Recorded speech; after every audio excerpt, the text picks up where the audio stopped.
button, but this was... Hello, everybody, and welcome to the newest indoor adventure in the Four Keeps. Darkstar Legacy Part 8 of our Four Keeps adventure. Today is September 4th, 2023. I was going to say 28. I don't know why this is so hard. And you are loved. That is a very important thing that we like to remind each and every single one of our viewers and listeners at the beginning of each and every single one of these games. If this is your first time joining us, you can go to youtube.com/indooradventures to check up on all the VODs of each of the games that we've played up until this point, or you can go towards anywhere audiocasts are being made available for free. You can find us there under the same moniker. And speaking of things that are being made available for free, if you go to patreon.com/indooradventures, you can check up on our after show called Nights in the Courtyard, where we answer questions not only from each other, but also from the community. So if you have any questions for myself or any of these other fine folk, feel free to join us again at patreon.com/indooradventures. Well, let's say that you already support us on Patreon, you already support us on YouTube and Twitch and all of those other wonderful places, and you're trying to think to yourself, where can I go to help support this fantastic show even more? Guess what, Acorns? I got your back, quite literally, in fact, because if you go to indooradventure.redbubble.com, we got t-shirts, we got posters, we got mugs, we got crop tops, throw pillows, shower curtains, aprons, clocks. We even have, I found the thing, it's at the bottom of a cup. Face masks. Designed by our very own Cyberwolf1201, where all of the proceeds of our merch currently goes to help support Doctors Without Borders. So if you would like to help support a good cause, or possibly help support the show, you can again go to indooradventure.redbubble.com. That is Indoor Adventure, no S at the end, .redbubble.com. But that's enough for my opening spiel. Hey, RJ, who are you playing today? Hey everybody, I'm RJ. Today I'm playing Caelum, the Shatterkai Wizard Fighter. We both go by he, him. Hello everybody, I'm LBHackEmUp, and tonight I'm going to be playing Gwen, the Halfling Barbarian. We both go by she, her. Wait, I'm Cyber. I use he or any pronouns. I play Arjhan. Arjhan is a Starfield pilot who keeps getting over-encumbered by money, somehow. He, him. Hey everybody, that leaves just me, Wings, also known as Danae Keener, she, her. Today I'm playing as Cori, the Eldrin Paladin, she, they, and he. And I am the Indoor Adventurer, he, him, and tonight I shall be your Dungeon Master. So, last we left off, it was actually a rather perfect place to kind of jump back in. After landing on the Rock of Brawl, along with the assistance of Captain Skiznabat and your dear new friend Robinson the Bugbear, you decided that you were going to split up into groups to go out and find Skiznabat's crew. Wonderfully done. After retrieving each member of the crew and gaining favor with some of the underbarons, which, I mean, you weren't even on the rock for a day, but like, having some underbaron friends are nice. You all returned back to the shipyard where Rasa was waiting with the aptly named Mechanical Tyrant, who does not have a proper ship name. That's just sort of the name that we've all been calling it up until this point. With Bill and Ted, where, again, Skiznabat's crew was taken into the conference room where you laid out the plan. And what exactly that is that your group has decided that in order to go up against Caius, you needed a map. You acquired that map. The map tells you that the way to get to Caius is through the Eye of Doom, a giant black hole at the end of Doom space. Now, not only is that going to be perilous, but Caius has been a thorn in your side from the very beginning of this campaign. But you have the tools, you have the means, and by gum, you have the motivation in order to be able to actually put an end to this elder evil. Now, that being said, after you had discussed with Skiznabat's crew and sort of included the fact that, you know, we do have the support of potentially villainous, evil-aligned deities, it seems the crew, they didn't seem to mind that too much. And they are ready and willing to set sail with y'all as soon as you give the word. Now, that being said, if there is anything that y'all want to do while still on the Rock of Brawl, such as acquire any additional, go shopping for whatever reason, resupply, meet with any NPCs, now is a great time to do that. Otherwise, we can just jump in to a little scene that we have set aside while Skiznabat acquires his ship, and then we'll go from there. Simon, Yes. does any just while we were going through, was anybody in the Rock of Brawl selling the material used for Shift Weaver cast off armor? Yeah, for sure. That's actually one of a... it has qualities ranging from common to fine, depending on how you want to wear it. It looks like clothing that can change into whatever you want. Is a really handy thing to have when you're sailing around space. So yeah, you can definitely find that material. To get the material equal to the amount that you were looking to cover, you'd be looking at spending, I want to say, around 250 gold pieces, all things considered, for the shift weave. And that's a high quality. And is it just programmable fabric, or is it like programmable material of any kind? So this would be it's a mix of fabric and material. Like, you can have metal pieces attached to it. It looks like you would essentially designate it with an armor, similar to how a warlock can have like a packed weapon that they can summon and then dismiss. It looks like this armor can be stored within that fabric and then can grow out. But the fabric itself can be, like rolled up, stored away. I'll buy it knowing that I'm looking for something else. Okay.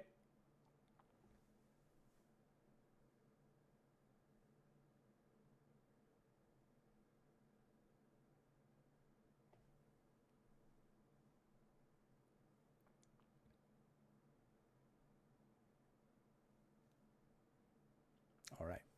So Arjhan went off to buy some shift weave fabric and then is making his way back. While he is out shopping, Skiznabat and his crew are busy conferring about the nature of the trek ahead of you.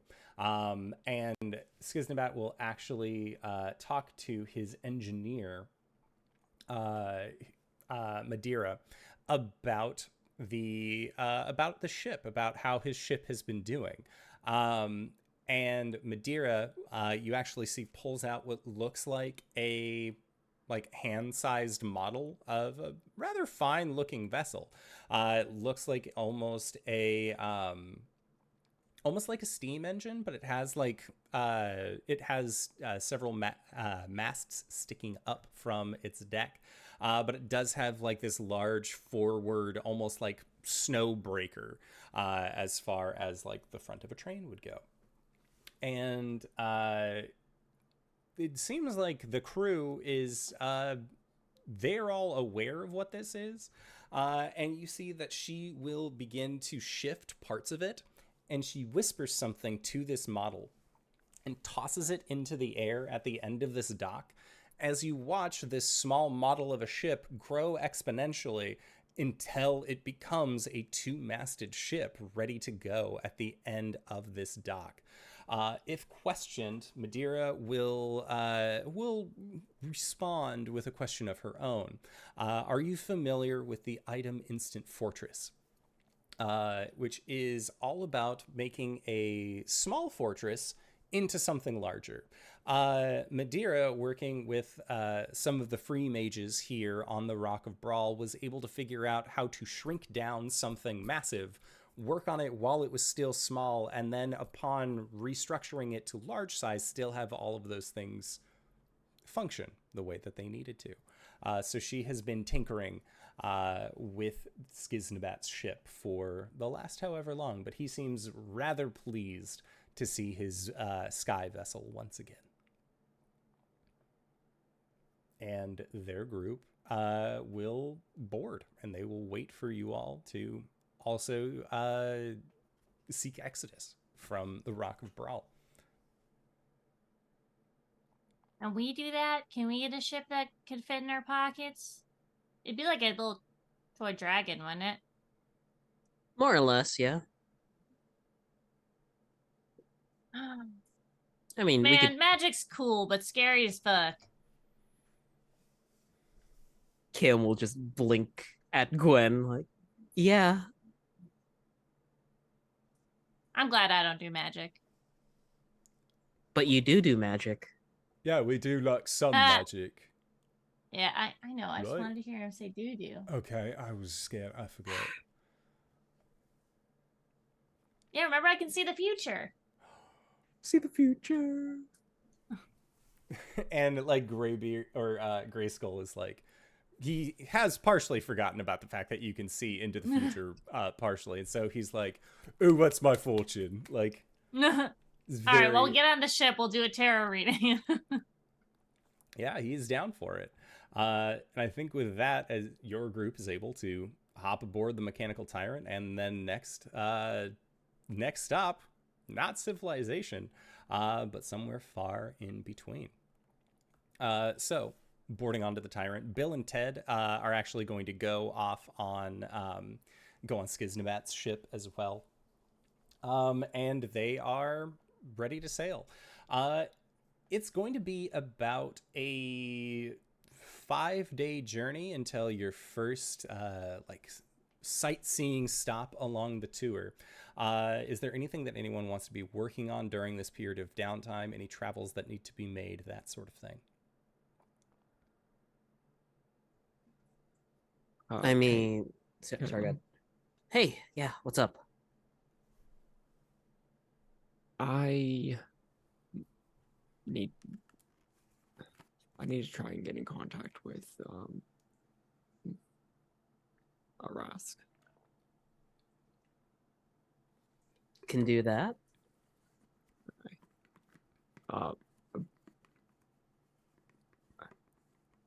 Basically, I just want to give him warning that I may show up, and basically looking for a lead on raw materials. But Got also, it. I may be asking him something personal. Would you like to make that an established connection for an upcharge? No. No, Okay. I wouldn't. Well, I can see about trying to shoot a message off to Arask then in 25 words or less.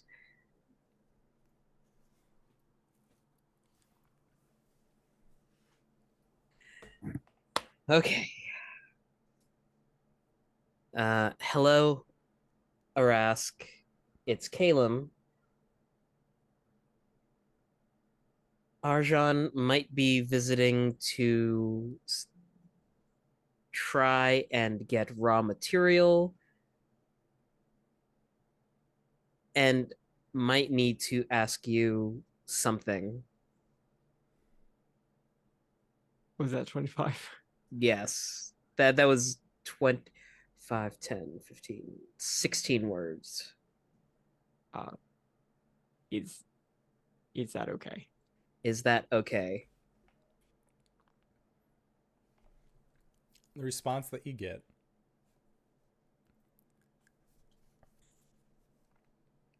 let him know. Or I guess he would start with, thank you for the heads up. I'll be waiting. Should he seek a discount for materials, let him know it is his. Sincerely, Arask. Turning head to Arjhan. If you're looking for any discounts in the shops, Arask says that you have it. Neat. Thank you. Cool. I'm going to pop over to the Feywild to work on some things. Do you need me to do anything for you?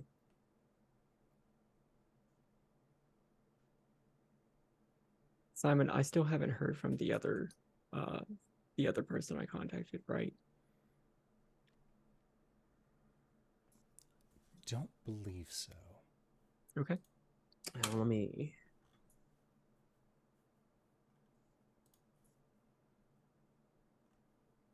It's fine. Because you'd sent plans to Cori's dad? Was the other person?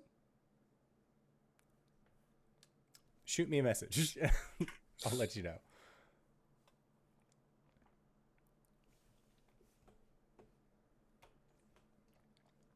Anybody else? Anybody else need me to work on anything? Just popping head into places. I think that Gwen would ask you to send a message to Philip at some point, just checking in and getting a quick, hey, how you doing? Should probably commune with Chua, but just checking stuff. You do have your double sending stones with Philip. Oh, right. Okay, yes. And then, so as far as she'll let him know what about Gray. You know, no, Grayskull will be a surprise for Philip, but she'll tell Chua that she was able to bring back one of the runts from the axe. Chua is rightly surprised. She did not anticipate that this would ever be a thing that would be able to happen, considering that raising the dead, you were able to raise the dead in a very non-conventional way. And I think that she has nothing but compliments, and she would like to meet Grayskull in person. Oh yeah, she'll let her know that he's very excited to meet her too, and I'm sure he is. He's seen and talked, like he's been there every time that Gwen has a conversation, so I'm sure he also will.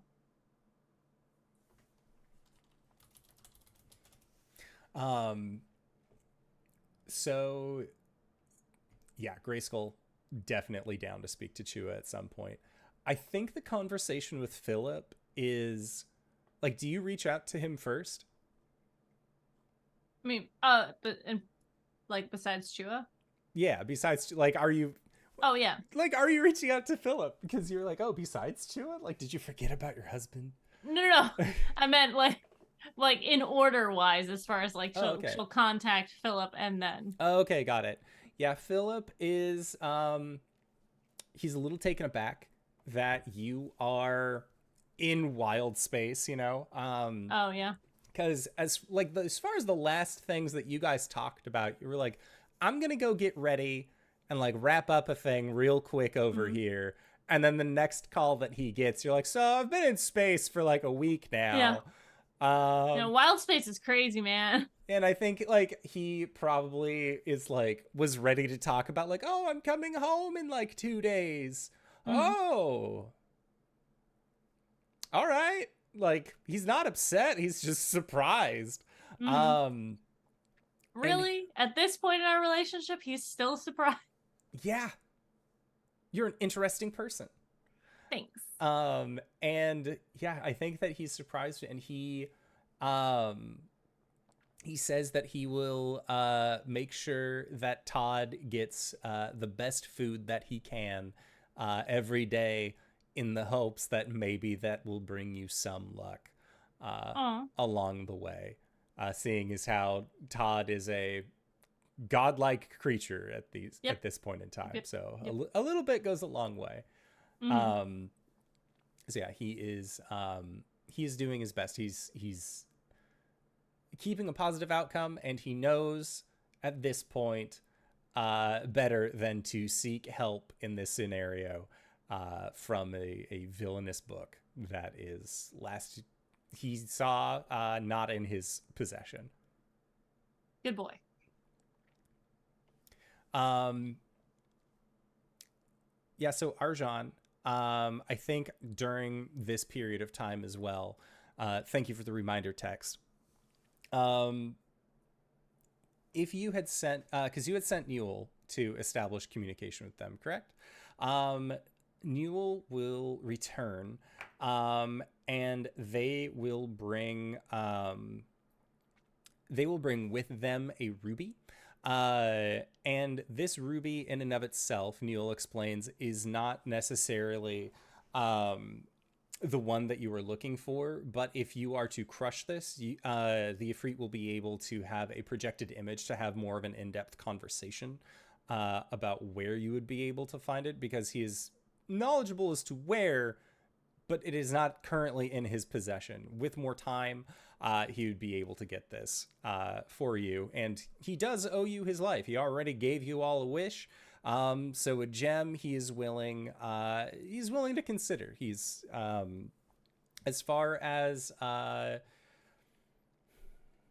contract or a deal is concerned, I think that he would be willing to either discuss it for coin, or if you have some other means of contract for him, he might be willing to look that over as well. Do you know any upstart warlocks who are looking for patrons, that kind of thing? Absolutely not. You would deal with money like civilized people. Okay. Sounds good. So as far as that kind of gemmy that you were looking for, he would be willing, he'd be able to find that and get that to you for, I would say, 150 gold. Because I believe that looking through it, let me just check here.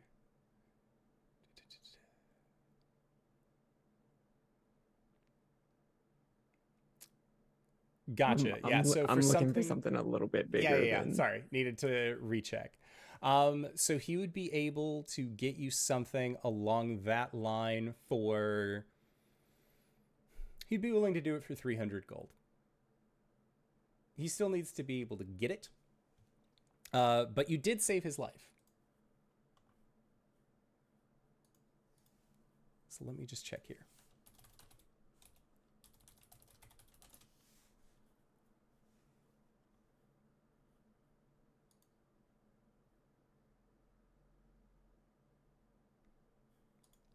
I'm looking for something roughly the size of a human head. Okay. That would be gotcha. That would So be the gem's going to be the hard part on more that expensive, one. Yeah. Well, let's see here. Boop. So for something like that, we are looking at a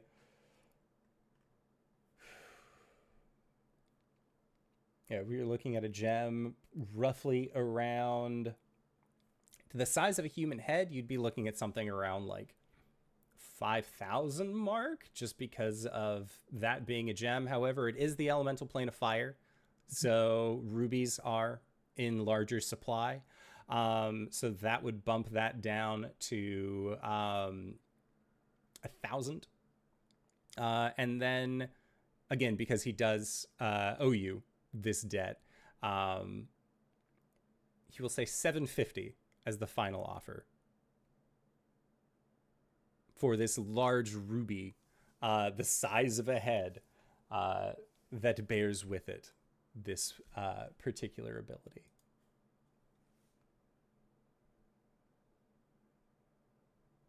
Do I need to come get it? He says that he can either send it to you, or if you would prefer it be delivered, that your servant, your major domo, whatever Newell truly is, they know where they live and can come and get it that way. Otherwise, they can send it to you in short order. And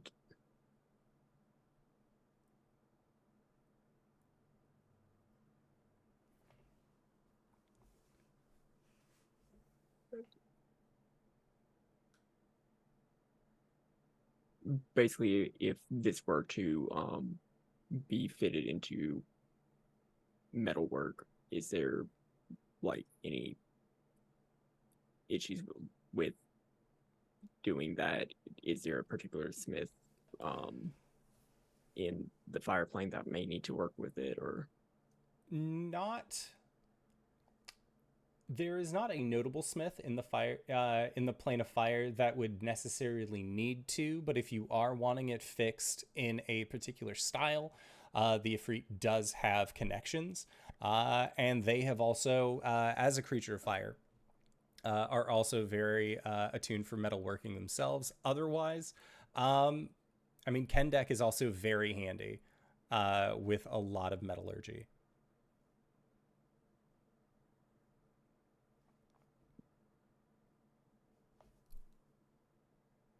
Okay. All right. Gotcha. And the Ifrit says, should you need any additional services or help, you know where to find me. If you would like to summon me, present me an offer. Something good. How would we do that? And he will just sort of like nod toward Newell. And basically, if you tell Newell, like, I have a contract option for this guy, like, he's willing to fight for you as a for-hire combatant. However, you would guess that putting his life on the line is not necessarily something that he's willing to do for money at this point in time. So again, if you know any potential warlocks that need a patron, give him a ring. But other than that, he bids you good day.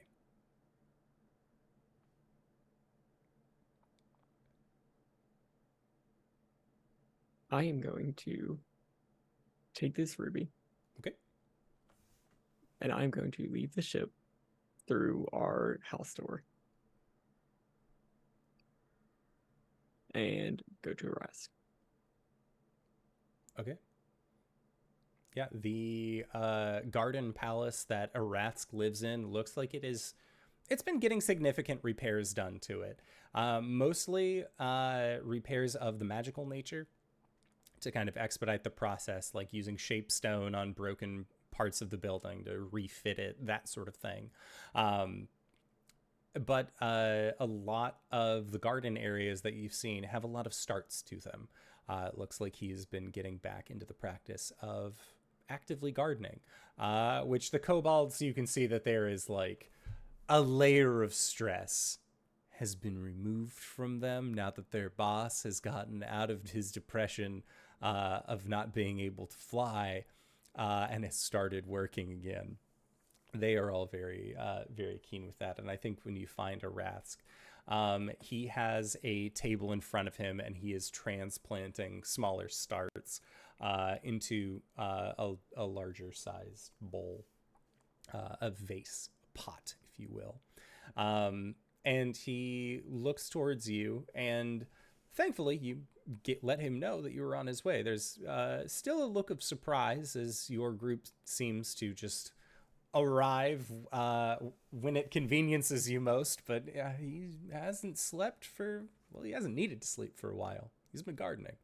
And I think that he sort of like raises a hand to acknowledge you and says,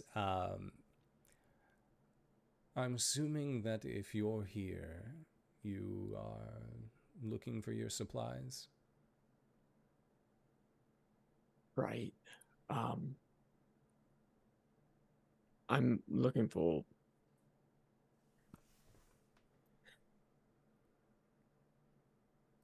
there's this stuff on other worlds, this sort of like programmable matter, shift weave, cast off armor,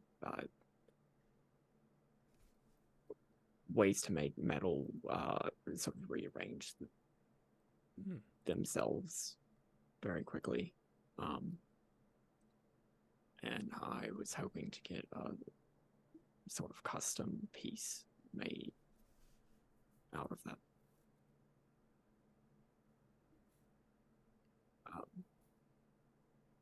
Something practical, but also sentimental for someone. And I'm gonna roll an insight check. And he sort of gets from the way that you're talking, from the way that you have presented this, that this someone, like, as far as sentimentality goes, he's seen you around your party. He's going to assume that it's not one of your close friends, that this is somebody he has not met. But he sees that you still have this this air of, you know, kindness and warmth to them. And I think that it hits Aratsk in like it plucks a chord that has not been plucked in a long time for him. And he says, it must mean quite a deal to you for you to travel this far and ask me directly.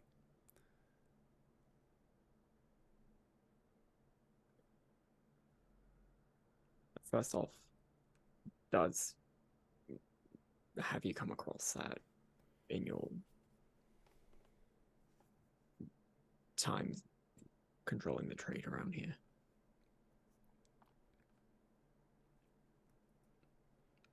We've seen adventurers from near and far come through with a variety of clothing options and wear.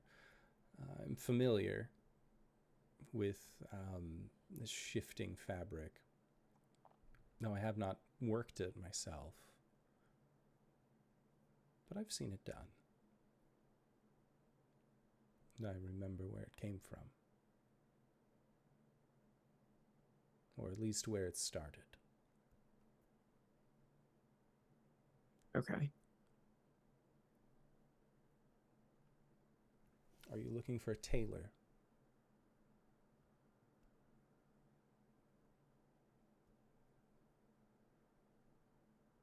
I'm more looking for a smith.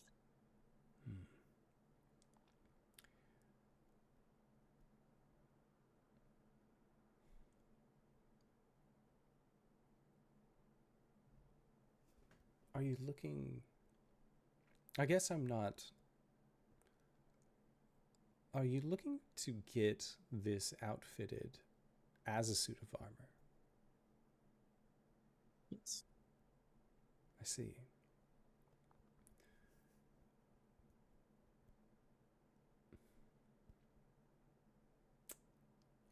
I think I might be able to assist.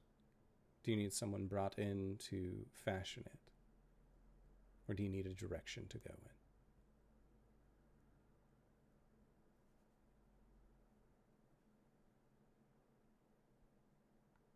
I make both.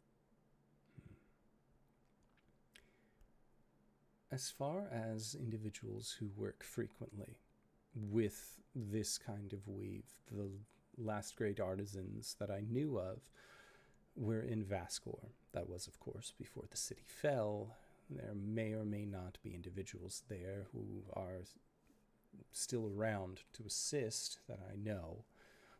However, seeing as that was where clothing like this originated from, your best bet to find either a smith or weaver is going to be there. Otherwise, I have not visited Sertelier in quite a while, but I've heard that the king there is quite a smith as well. I, from one ruler to another, might be able to convince him to do me a favor in return for favorable winds.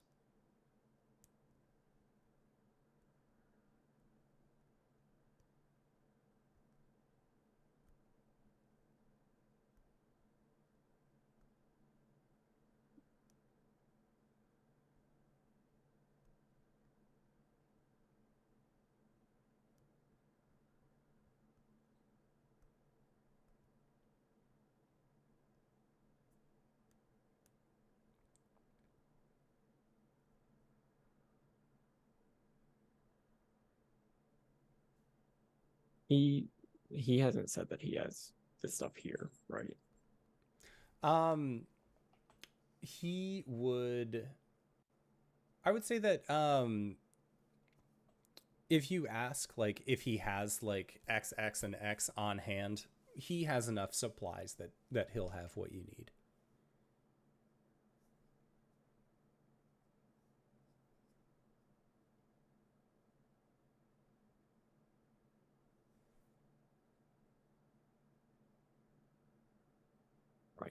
Right. I may want to go to such a thing for this, yeah. Understood.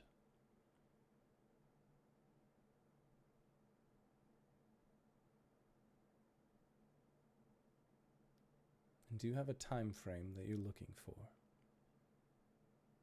What is our time frame for getting to Doomspace? Time frame is looking at, let me just check here real quick. A total of 35 days.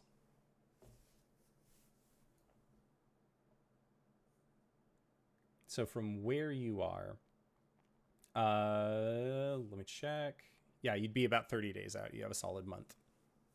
And at this point, probably close to 25 because you've already been in space for a little bit.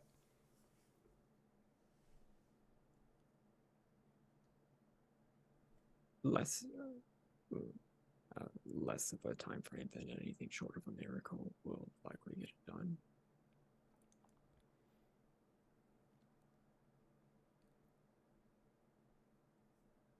And yeah, I think that letting him know, like, less than this amount of days. And at this, Arathsk will let you know that depending on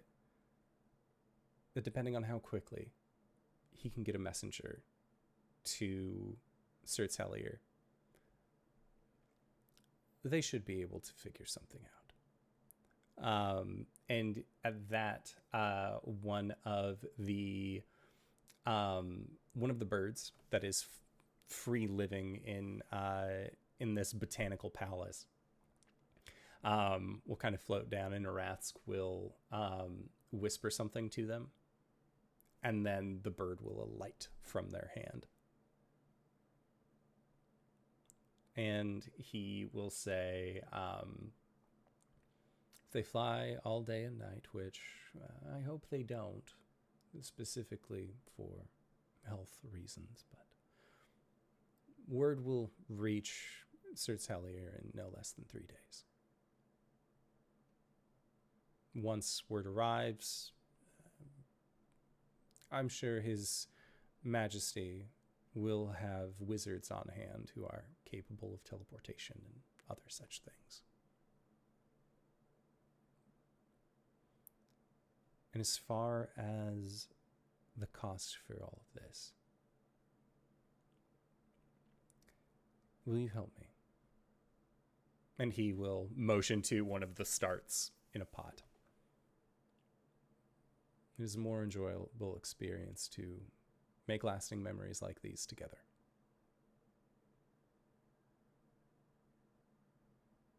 Sure. Because I was also hoping that you would tell me a little bit about Gelmetti. And you see he sort of prickles a little bit. And he will take a deep breath. And go all the way back to the notes, to the first time that Rask was talked about. I know. Let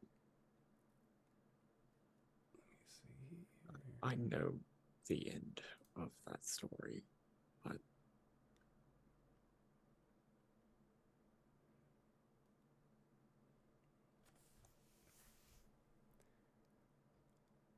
I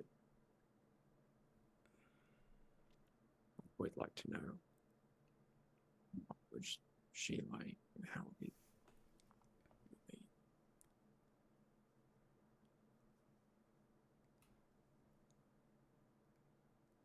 And Arathsk will pause, and he'll sort of like grip the edge of the pot that he's on just a little tightly, and then he'll let go. But you see that it was more of like a gentle squeeze than it was out of anger. And he will say, my mate was Naimura. She was of the same metallic coloring as myself. And she was kind. Not just to the world around her, but to the people. In those days, warring kingdoms, more like everywhere else, was like them. People grasping for power, grasping for at least a little bit of land to plant a flag in and call their own. And it was under the dragons that these first empires is a difficult phrase for it.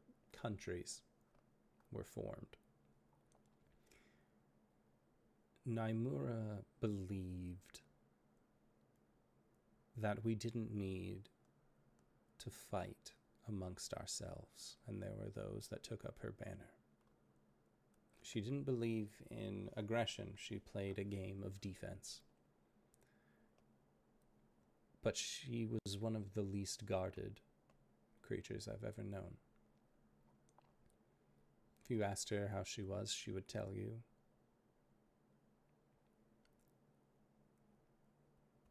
And her only crime was looking weak when she was more than anything but.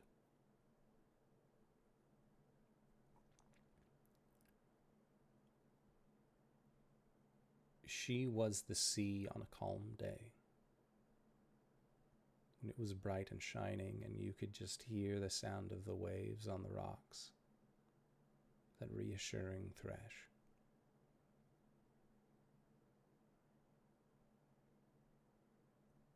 She was inquisitive, but more than anything, she believed in beauty. Not just physical beauty. Plants and other things as well, yes, those created beauty, but joy. She believed in the beauty of joy. Hence why we took kobolds under our wings. Seeing them be, how do you put it? Tasked with something constructive, rather than seeing them as fodder for the front lines, brought about their imaginations in ways that we could not have, well, truly understood at the time.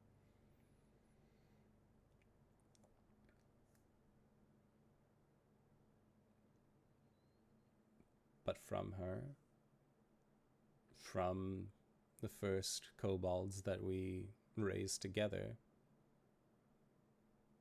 I still look over my aisle.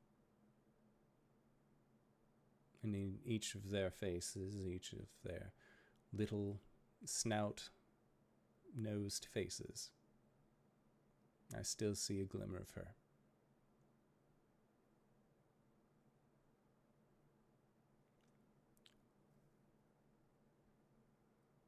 You asked what she was like.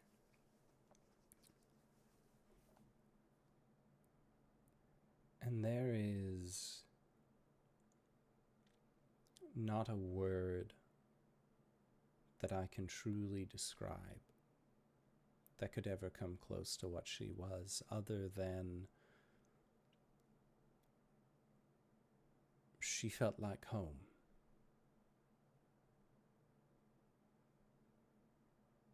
In the same way that the heart of a dragon is tied to the elemental royal, it felt like my heart was tied to hers.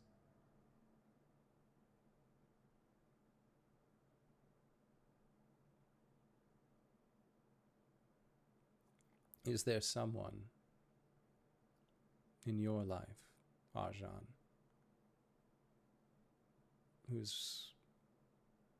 that you feel is home?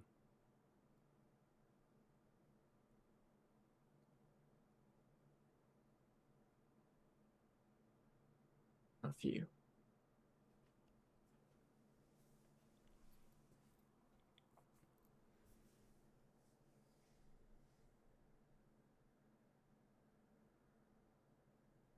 But yeah. One in particular who, whenever you said that,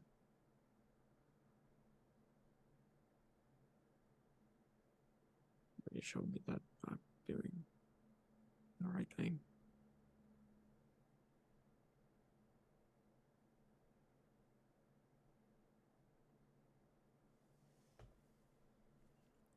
She's, yes, and she's kind. She speaks softly, shyly, but her words carry the weight of centuries.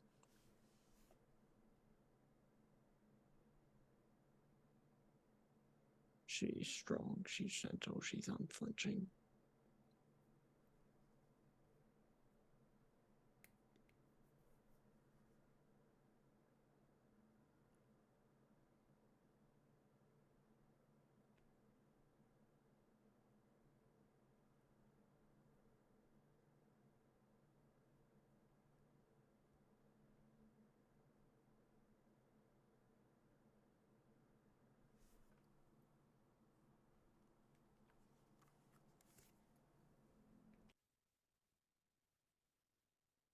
Honestly, from the first time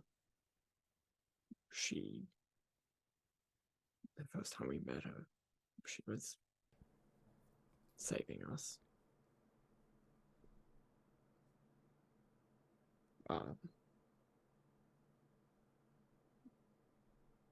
Whenever we were lost, scattered, raw, with emotion cast out of time and space, floating in the astral sea, she just dove out of the silvery mist.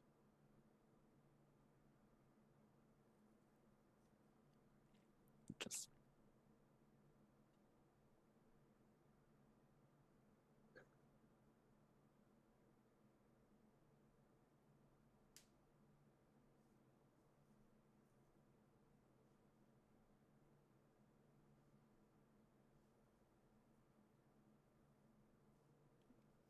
And I think at that point, Arathsk will sort of pat the earth with his hands, securing in the start. And he will look at you and say,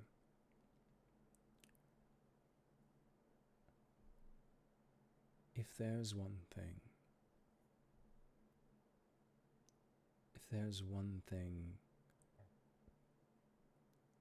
that can act as a lifeline, I know that you are, well, you're going to be having quite a time in the next month or so, or however long it will be till your quest is completed.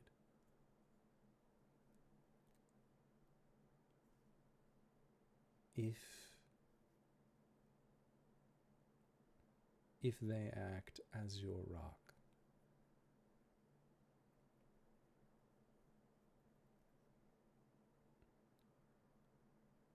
I think that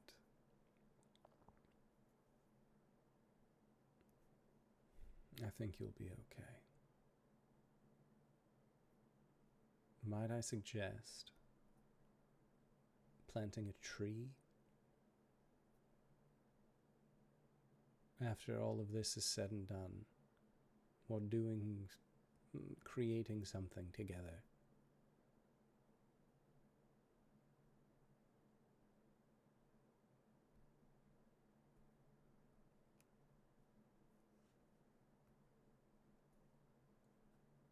Maybe, but first, I need to make sure that I can make something for her here. And the rats. She's a red dragon.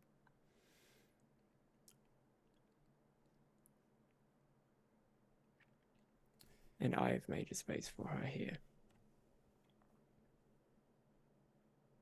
And I want to be sure that nobody is going to show up to Bastane with a dragon slaying longsword sent by you. She is good. She is kind. She has spent centuries saving people. We have walked side by side in the halls of gods. We've stood defiant against armies of devils and demons. She has witnessed the fucked up parts of my legacy, though. And she is good.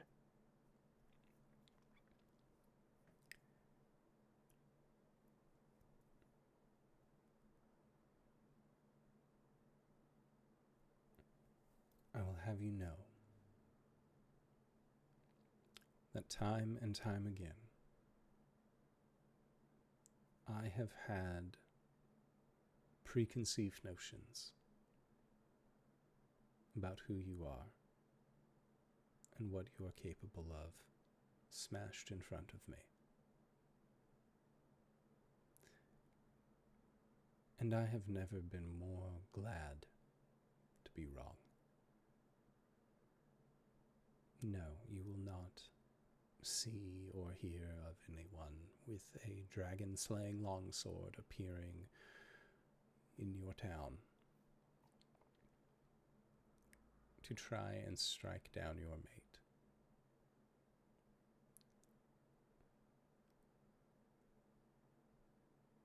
I trust you that you are making the right call. And I will leave it at that. That being said, I believe the messenger that I chose to deliver this news will not fly nearly as fast as what needs done. I will go myself. I will speak to the king directly. Not only to let him know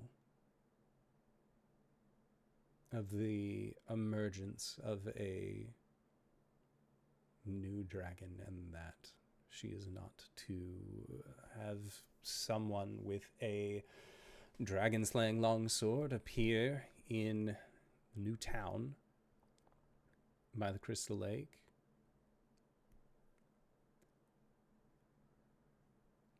I will put out the good word for you.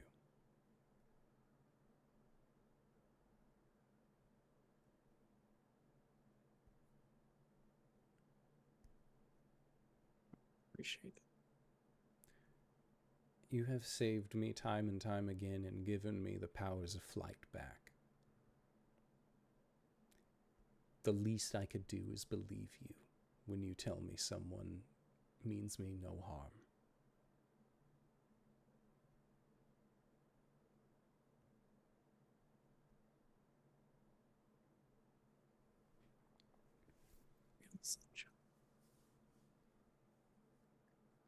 You say insight check?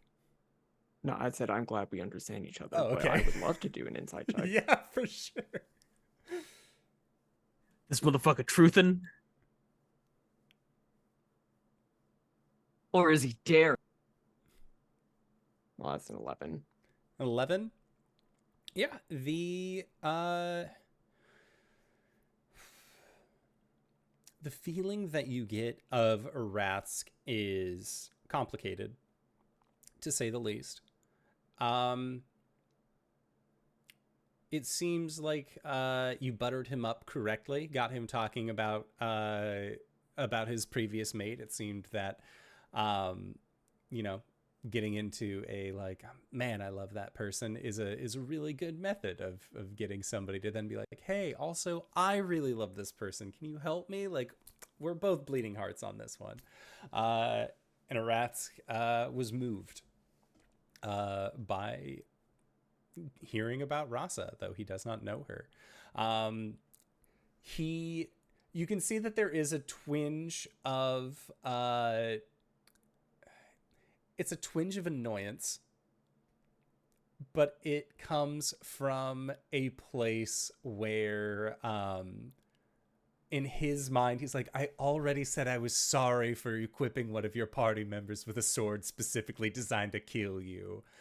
My bad. I get it. Like, you get, like, that's kind of like the dialogue where you're just like, maybe don't do that to someone that I love. And he's not gonna be like an asshole about it, but in his eyes it's just like, oh, I said I was sorry. I don't think Aratsk ever actually apologized for doing that. I think you two just sort of like had to like watch your ass. Arjhan forgave, but he did not forget. That's true. But Aratsk at this point, he knows that, it's not something that you ask forgiveness for. He's owned up to it. So there's that little twinge of annoyance comes with more of like annoyance at being reminded of shame. It's like, oh, God damn it. I have to unpack that again later. So yeah, that's what you get with your 11.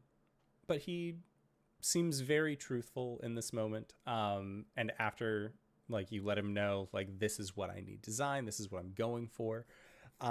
He will take that design to memory, and he will step out of the palace with you. And he will pass you a sending stone. And he says, if you do not hear from me in a week, please scry for this stone. The last time he did a quick check to like fly somewhere and like do a thing real quick, he ended up getting trapped by a hag. So it's like, hey, I'll let you know when I do the thing, but also like, if you don't hear from me, like, please check in.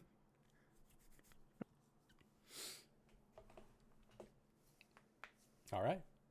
So that is Aratsk is ready and on board. And as he sort of walks you outside, he will, like, these large draconic wings will sprout from his back as he takes to the sky. It's like a standing leap, and then his body shifts and transfers in midair into this bronze dragon. And he will just fly out to sea. Sweet, I'm going back home. Sounds good. I mean, and by that I mean to the ship. Yeah. Sounds good. So, that being said, this also looks like this is a great time to go for a break. So we're going to try and be back in 5 to 10 minutes. Don't go in a place unless it's to grab a food, grab a drink, grab a friend, or possibly go to indooradventure.redbubble.com. Pick yourself up something nice, and we'll see you guys shortly. All right, everybody. See you soon. And hello, everybody. We're back. All the audio levels work. Everything's looking good so far. Hey, Simon. Great. Yes. You want to hear a bad joke? Every day. What kind of fish knows how to do an appendectomy? It's weirdly poignant for shit that's going on in my life. What fish? I am a sturgeon. God damn it. I am a sturgeon. One more. Is there anything worse than when it's raining cats and dogs? I don't know. Tell me. When it's hailing taxis. I see. I see.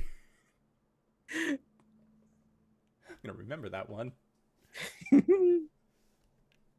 Then, in however many years' time, I'll be the one to say it, and people will think I'm funny.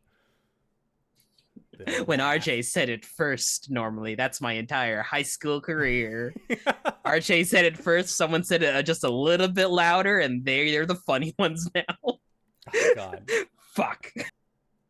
Channel that for our Monster Hearts game.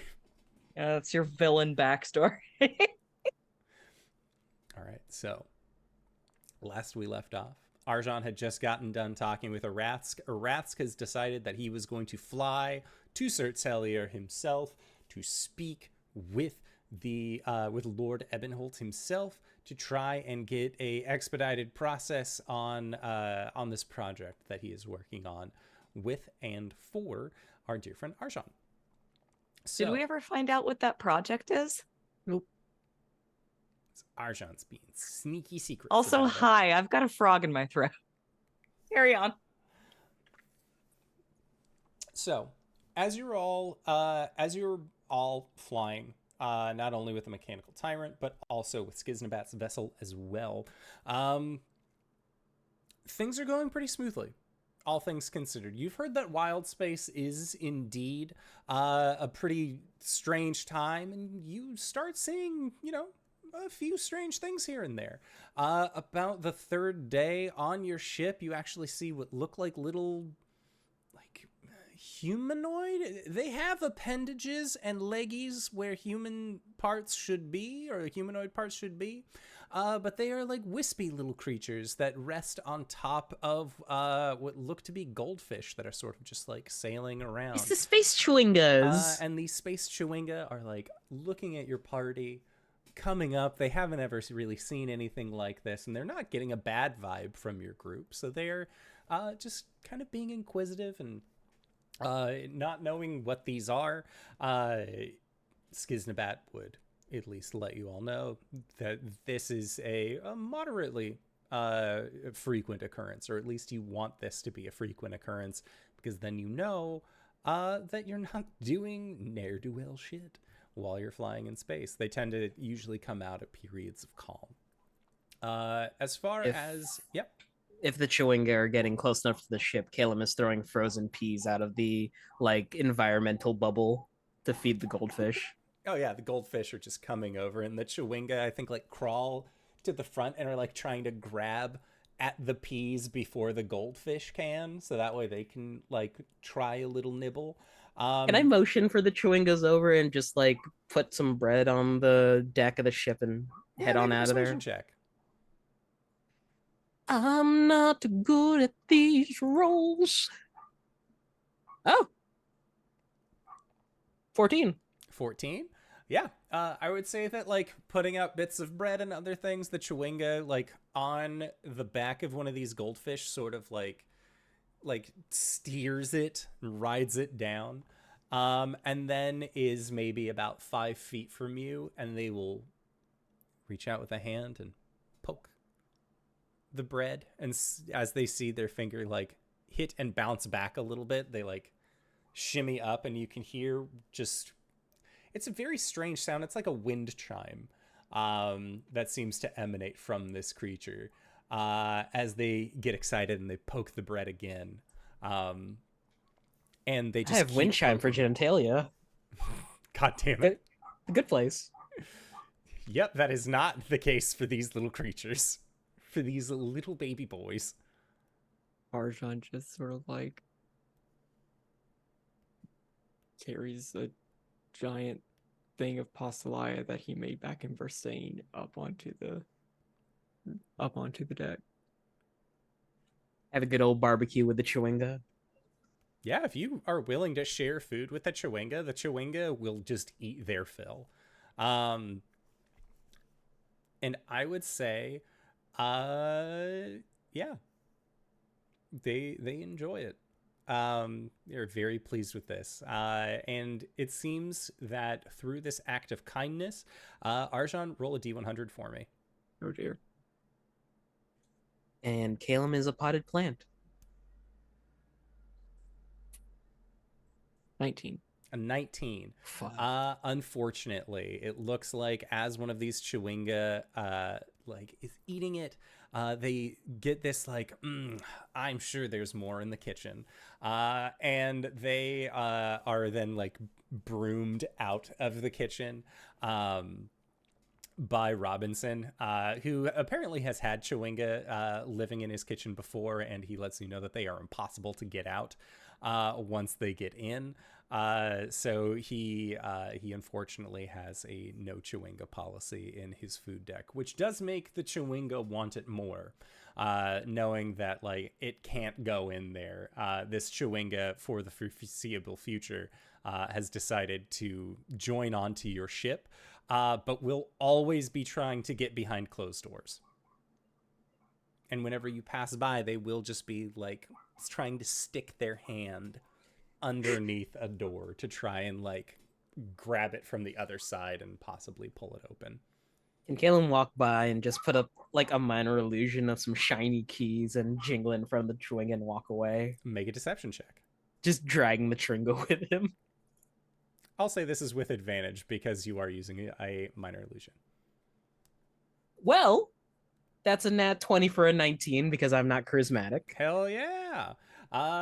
So yeah, as you're doing this, the chewinga immediately stops what they're doing. The head just sort of careens to the side, and then they just leave that door and are just following you, listening to the key sound. Just reading a book as he's walking down the corridor. Yeah, and this chewinga eventually it'll get to you and then crawl up your leg onto your arm, and will just be if you're reading a book and you're just letting it do its thing, it'll be on your shoulder, grabbing your other wrist and shaking it, trying to get more key sounds to happen from doing so. But yeah, it looks like this chewinga is fascinated by closed doors and the sound of jingling keys. That's a season 2 problem. I don't know why that's a season 2 problem, but I'll listen. Because Simon, I might have a character idea. Oh no. I'm here for this. I want to be a chewinga in the next season who loves closed doors and keys. I once sailed on a giant mechanical ship. I once sailed on a mechanical dragon, and we fought worms in space. Speaking of, Caelum, you said that you wanted to go to the Feywild and work on a thing. Yeah. Okay, what are you working on? 2 scrolls of haste. Okay. Yeah, how long would that take? You have the money and the time. I have the money. The time is 3rd level. It'd be several hours, honestly. But he would also want to, check up on Diantha. Yeah. Diantha is Diantha, always happy when you show up, more than willing to assist you and give you your space as need be to write these spell scrolls. So going totally fine on that. Gwen, you and Grayskull, what are the two of you doing during this stretch? Just sort of peering out into space. Probably throwing things off the boat a lot, just rocks, small things that we find, as far as we can to see about this gravity. We'll probably notice that sometimes if you throw them a little bit, they'll go under, but if you throw them hard enough, they go really far, and then they just keep going forever. Probably a lot of sparring and training to get Grayskull back up to fighting fitness. Cori is also sparring. Yeah. Okay. And then... And also Summer Cori. I think we are all sparring. Yeah. I think that probably Gwen is doing a lot of Cori, listen to this story that Grayskull has told me a million times, but you've never heard it because it's only been in my head, sort of stuff. You finally get to have a 3-way conversation that's not just me speaking out loud. That's probably a lot of fun because oftentimes you wind up learning a lot about someone's friend just because they're a big part of their life. Mm-hmm. So it's it's all yeah, it's great to finally meet you. I've heard so much about you. And then vice versa, because you talk about because like your friend talks as much about you as they do about them. Yeah. It's probably a little weird too because like Grayskull has literally been there for almost everything. So like there's no story that you could tell that he doesn't already know because he was either there or has heard it from you before. It's all right. His memory is not that great. He's enjoying That's it. true. That's true. That's true. It's different hearing it with your own ears and not Yeah. like your spirit ears. Yeah. You could just tune out sometimes. Yeah, I think that while you all are training, there's a moment where like it seems like Skiznabat's ship gets a little quiet, and they will kind of come down to you, and motion off into the horizon, and you see what just looks like this large shape that seems to be like floating in the astral sea, and he'll pull out a spyglass for you to investigate and kind of take turns passing it around. And what you see is that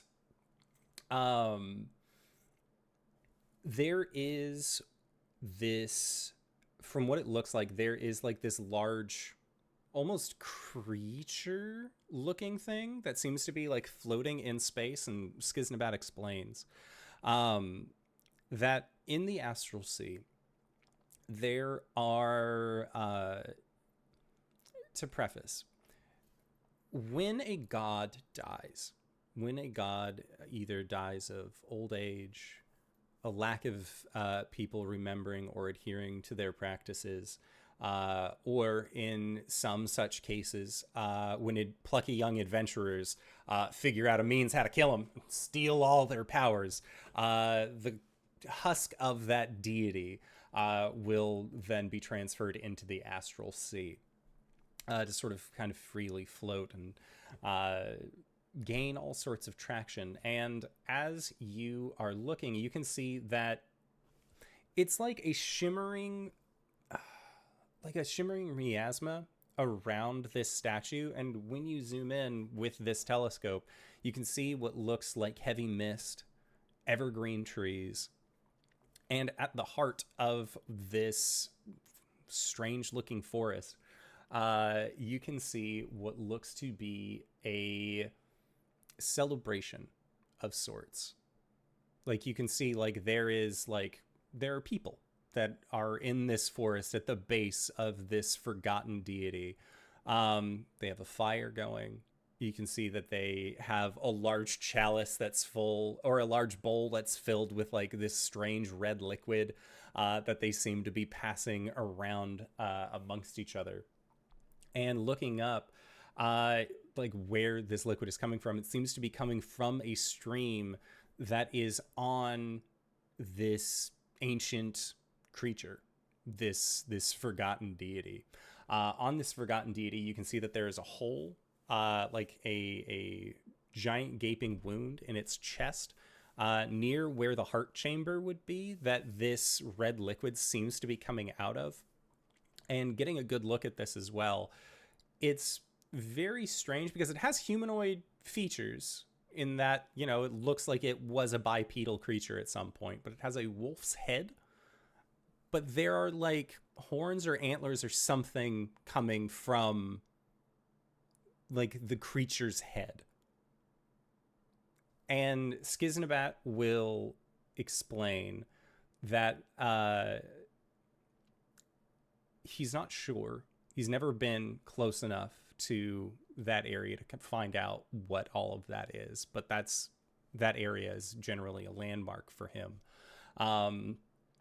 They've heard tales that it is known as the celebration of the bleeding heart. He doesn't really know what goes on, as their general adventuring knowledge is when you see somebody participating in what it could be construed as a blood ritual, you tend not to join in on the blood ritual. Like, you need to do a lot of research before the blood starts flying. But it seems like, as far as what he knows, these people are solely cut off from everything and anything other than what they have at the base of this monumentous figure.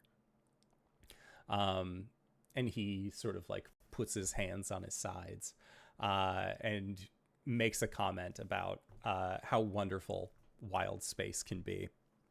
That being said, that is when you see that he has a little earpiece, similar to how the rest of you have your necklaces. It seems like he and his crew all have earpieces that are synced up. And his face gets a little stern. And he says, gather your friends. We have company. And he will make his way to his ship. So, Cori, when you hear that we have company, he looks over in a general direction. You hold up the telescope to view. Make a perception check.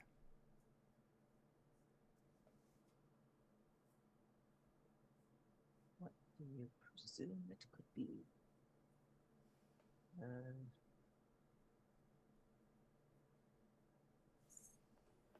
Skills. Perception. Roll, please.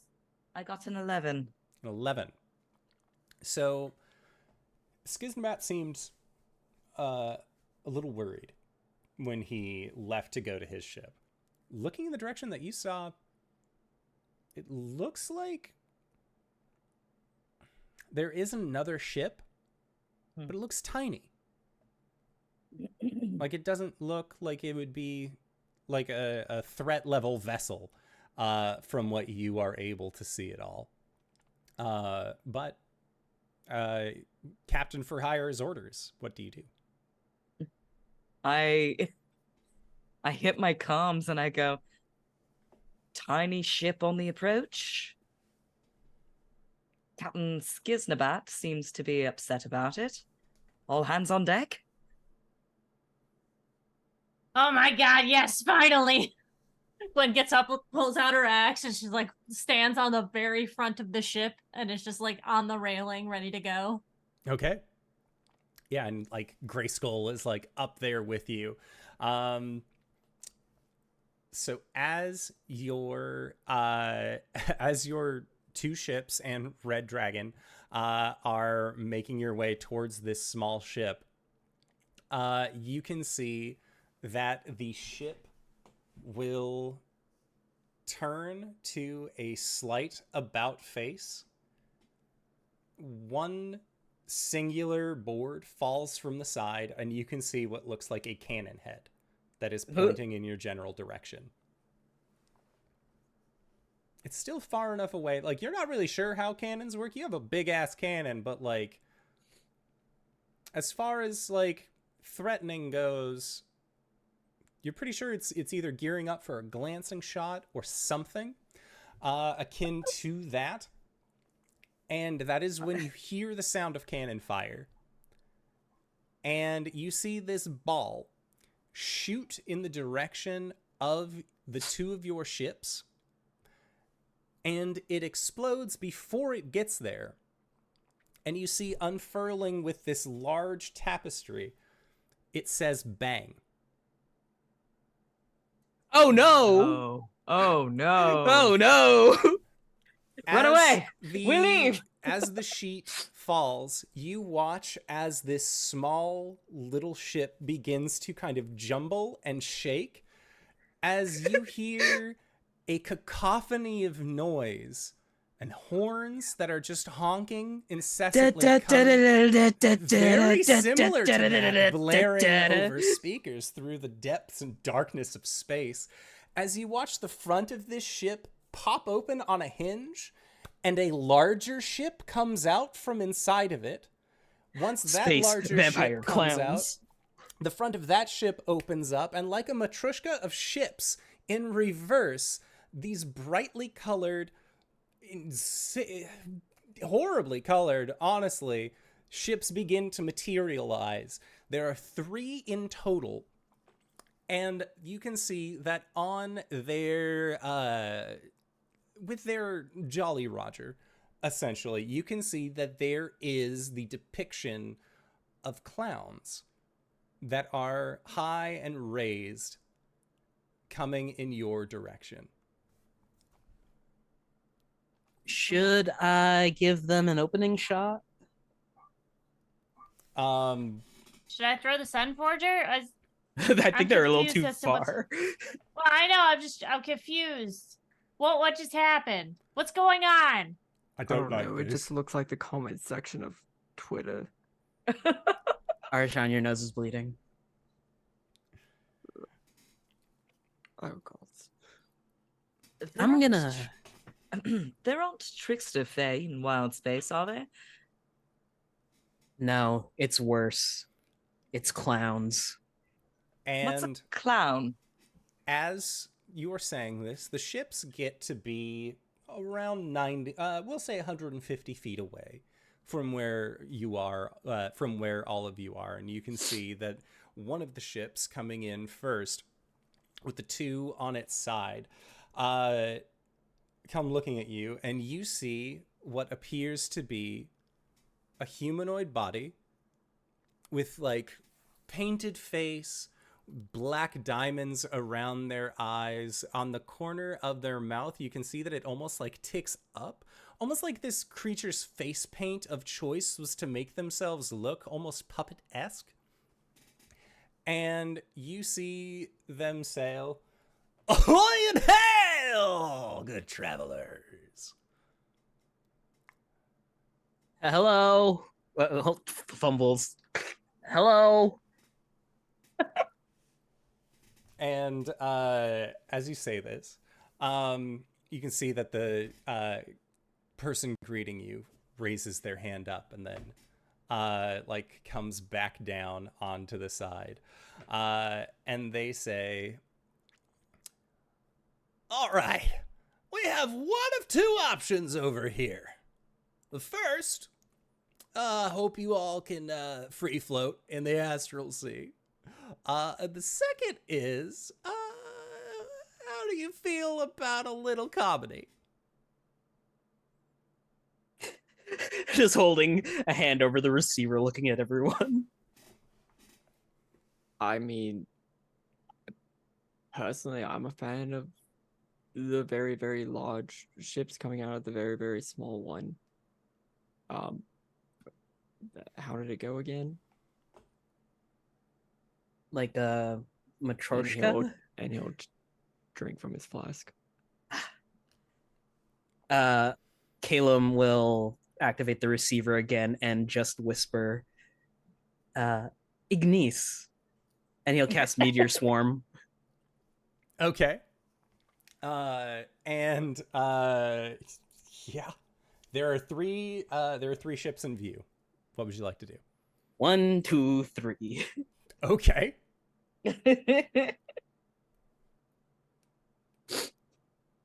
They all need to make dex checks. Okay. Sounds good.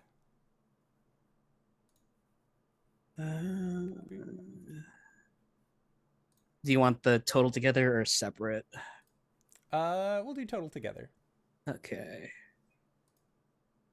Plus math. Hello? Hello. Oh, I don't have acceleration on. I forget.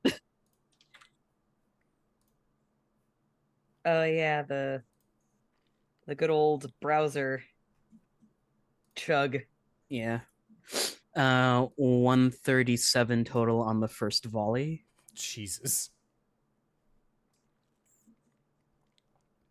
Okay. Hey Simon. Yeah. Action surge. Overcharge. Another meteor swarm. Okay. Targeting those three again. Yeah. Okay. So overcharging. Roll that D100 for me. Yes, sir. I apologize. It is not liking this at all. Please?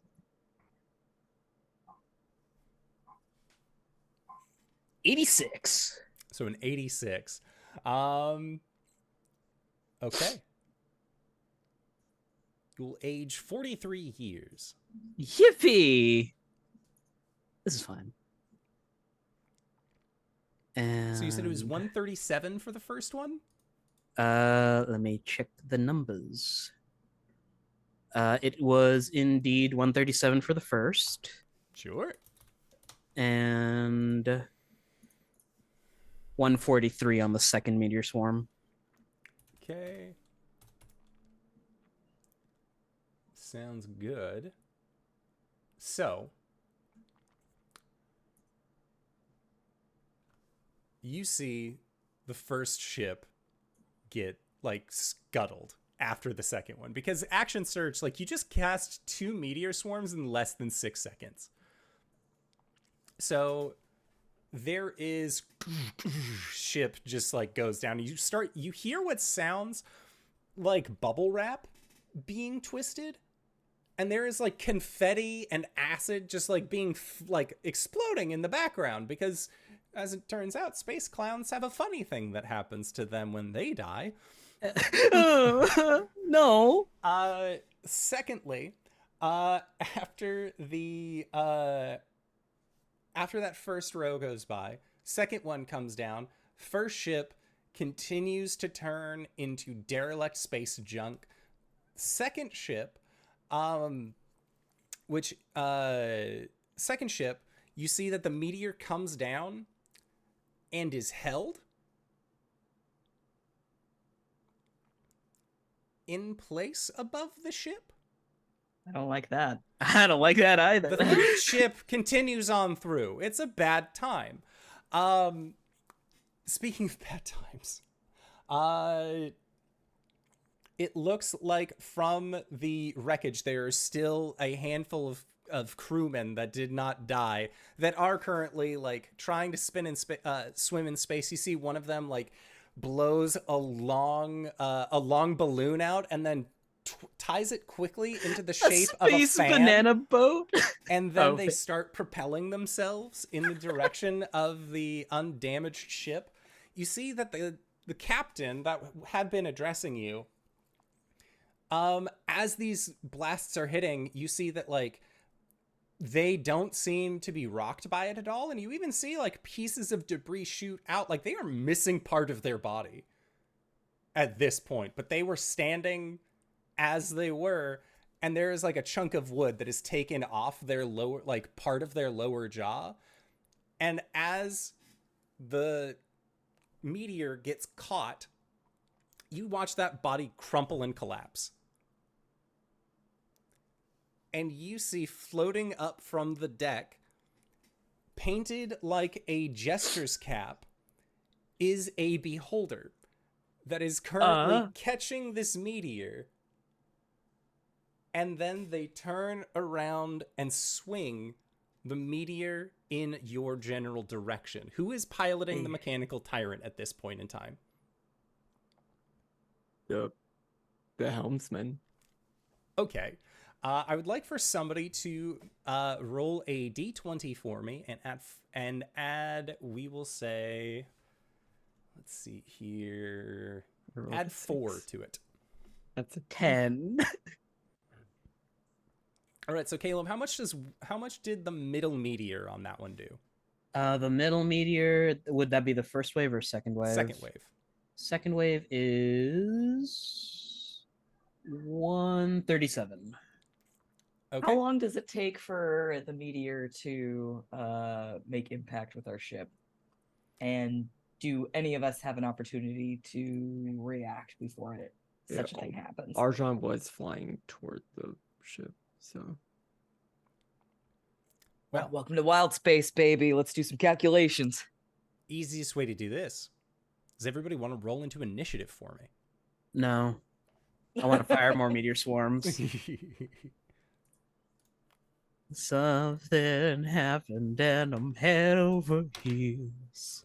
Gray Skull, you did well, my guy. Happens when I'm head over heels.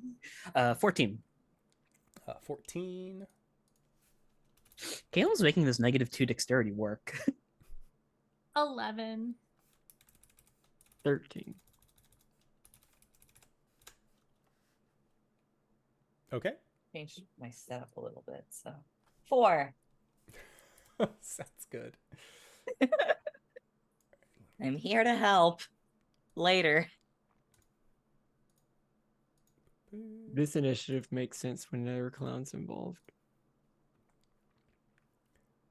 All right. So the meteor is going to be coming in. The only person who would not be surprised by this currently would be Caelum, because this was on Caelum's. This was all happening on Caelum's turn. So, because of that, the people, who go after Caelum, the only person in your party currently who cannot take a reaction onto this would be Grayskull. If either of the three of you want to use your reaction this turn to try and do something to the meteor that is being hurled in your direction, what would you like to do? Throw the Sun Forger into it and blow it up. Amazing. Rad as fuck. I love that. Please Make do. an attack with the Sun Forger. Okay. Real dice. Come on, baby. Sometimes I forget what playing at level 20 is like, and I look at my stats and I'm like, okay, plus 15. How's it 29? Yeah, that'll hit it. That'll do its Okay. job. Let's see. We're gonna make it explode. So that's, I haven't done this in a long time. 66 fire damage. Oh boy. 6, 7, 12, 17, 23, 28 fire damage. I guess, does it need to make a dex save? No, I will say, I will rule of cool this, that if you throw the Sun Forger and have it explode while it hits an oncoming asteroid, you negate because the asteroid was just trying to connect with the first thing. I like to think that the Sunforger buries itself into the core of the asteroid and then explodes outward. Hell It's yeah. like the flares of the ship. I'm putting out flares Exactly. to destroy it before it gets here. So the then, teeniest Armageddon. Yeah, that's what I was thinking too. So then next up is going to be Arjhan. And Arjhan, from what you are able to see, it's going to actually be easier if y'all want to pull up the jam board that we have pinned in our Discord chat. It looks like we had some. Looks like I had some forethought going into this one. They let you keep yours?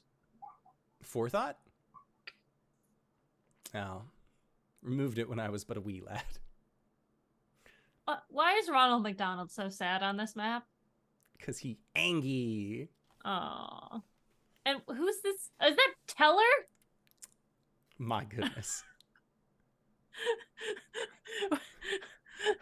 Where's They're Buggy? all over my fucking TikTok.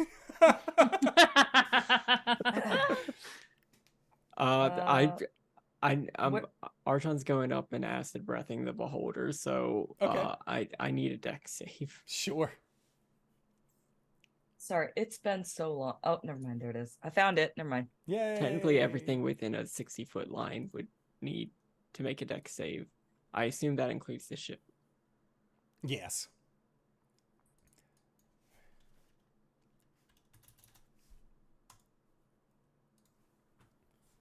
You are trying to beat an 18. That is a natural 20 from Captain Teller himself. So you'll be taking 19 points of acid damage. Okay. 39 on a failure. Oof.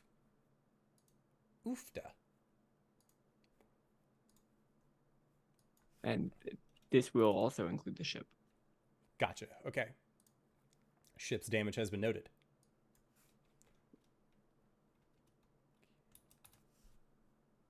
Just finishing up here. Okay. So, Arjhan, you said that you flew to get up to this guy. So you can see that now that he's close, the guy who had been addressing you previously, you look over and there's just like a corpse on the ground.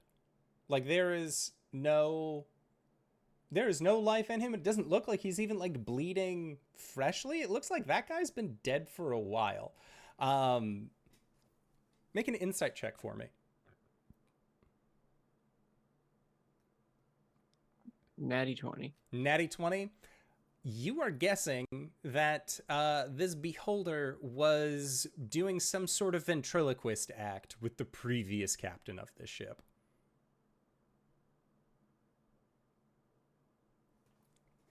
That is what you'd be able to surmise. But you have done him an acid. He's not excited about that. Next up, it is the captain's turn. So Captain Teller is as you like come up to him, acid breath. Are you in like you drank your potion? You're full dragon right now? Yes, I did the punchline. Okay. He will look at you and just, oh, what the hell? And is he's a little shocked, to say the least. But he is going to point one of his rays at you, and we shall see where that gets us. Because I believe, just want to make sure. So 3 different rays will be coming out. 1, 2, 3, 4, 5, 6, 7, 8, 9, 10. Okay, 10 different rays. Got it. Or 10 different options. So the first one is a 3, which is 3. So that one is going to target Caelum. Caelum, can you make a wisdom saving throw for me? I'd rather not. I mean, I'd also rather you not make the save, but we'll see where this is. Oh, wait, hold on. Is Cori within 10 feet of me? Oh, for sure. Okay. Plus... Wait, what? 30 feet. 30 feet is my aura. Oh, okay. And also it's +6. 25. A 25. All right. You do not suffer the effect of the fear beam. 2 more of these. Oh, I'm always afraid, so it wouldn't work on me. It's the Usopp dilemma. I think I now have auras that prevent fear. Incredible. I have to double check. And then the other 2 are going to go at Arjhan, because Arjhan, you came up to him. He's within 60 feet. Are either of these spells? They are not. They are just eye beams. Then that is a 6. Yeah. So, let me see here. While I am conscious, allies within 30 feet of me cannot be frightened. Right, so that is a telekinetic ray that is coming to you, Arjhan. So make a strength saving throw. +6. I might not be within your aura. Where are you? He flew between In the ships. space between our ships and theirs. He's over there on the bench. Now, what the heck are you doing over there?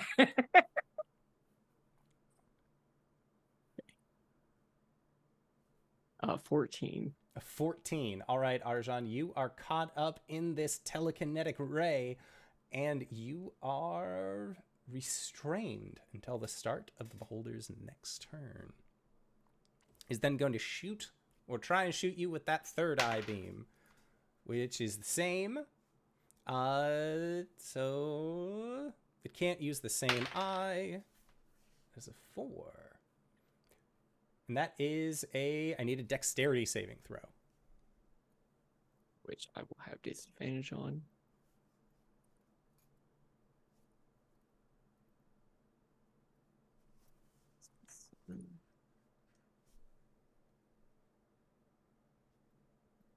Well, 12. All right. You suffer the effects of a slowing ray. as your speed is halved for 1 minute, and in addition, you cannot take reactions, and you can't take either an action or a bonus action on its turn, not both. And then you can repeat the saving throw at the end of each of your turns, ending the effect on itself on a success. So you're currently slowed. You are being held, and that is the captain's turn. Next up is one of the clowns that had been floating through space from the wreckage as they make their way onto the deck of the mechanical tyrant. Once they get there, Gwen, you see that one of them pulls out what looks like a gun. You've seen a gun before, but it has like this strange light blue energy coursing through it, and they are going to level it at you, and they are going to try and make a ranged spell attack at you. Does a 19 hit? It does. Okay, I need you to make a wisdom save for me, please. At advantage, because spells. Yes, and you're within Cori's aura bonus. Okay, which is plus what? 10 now? 6 plus 6. 6. Okay. So that's a dirty 20. Okay, a dirty 20. So you succeed. And you feel like it's like a weird involuntary giggle that seems to start like coming from you, and you're like, oh, fuck that, like what is that? And like just squash that down. You'll be in charge of your own giggles, not whatever this gun says. I think it's a giggle that turns into a like maniacal laughter as Gwen is gonna go into a rage on her turn. Okay. So it's just Sounds good. You will take 8 points of psychic damage. 8. And like you can see like the clown like hit you with this laughing gun, and like you start laughing, and they're like, haha, yeah, and then you start laughing more, and they're like, haha, no, that did not work the way that I thought it would. So that is that space clown's turn. And at the end of their turn, the captain is going to use a legendary action. And they are going to target Gwen. So Gwen... Let's go. Let me check here. I need you to make a dexterity saving throw as the captain shoots you with one of his eye beams. Okay. This is not a spell. That is correct. Is not, but you're still within 30 feet of me, so plus 6. That's gonna be a 19. A 19.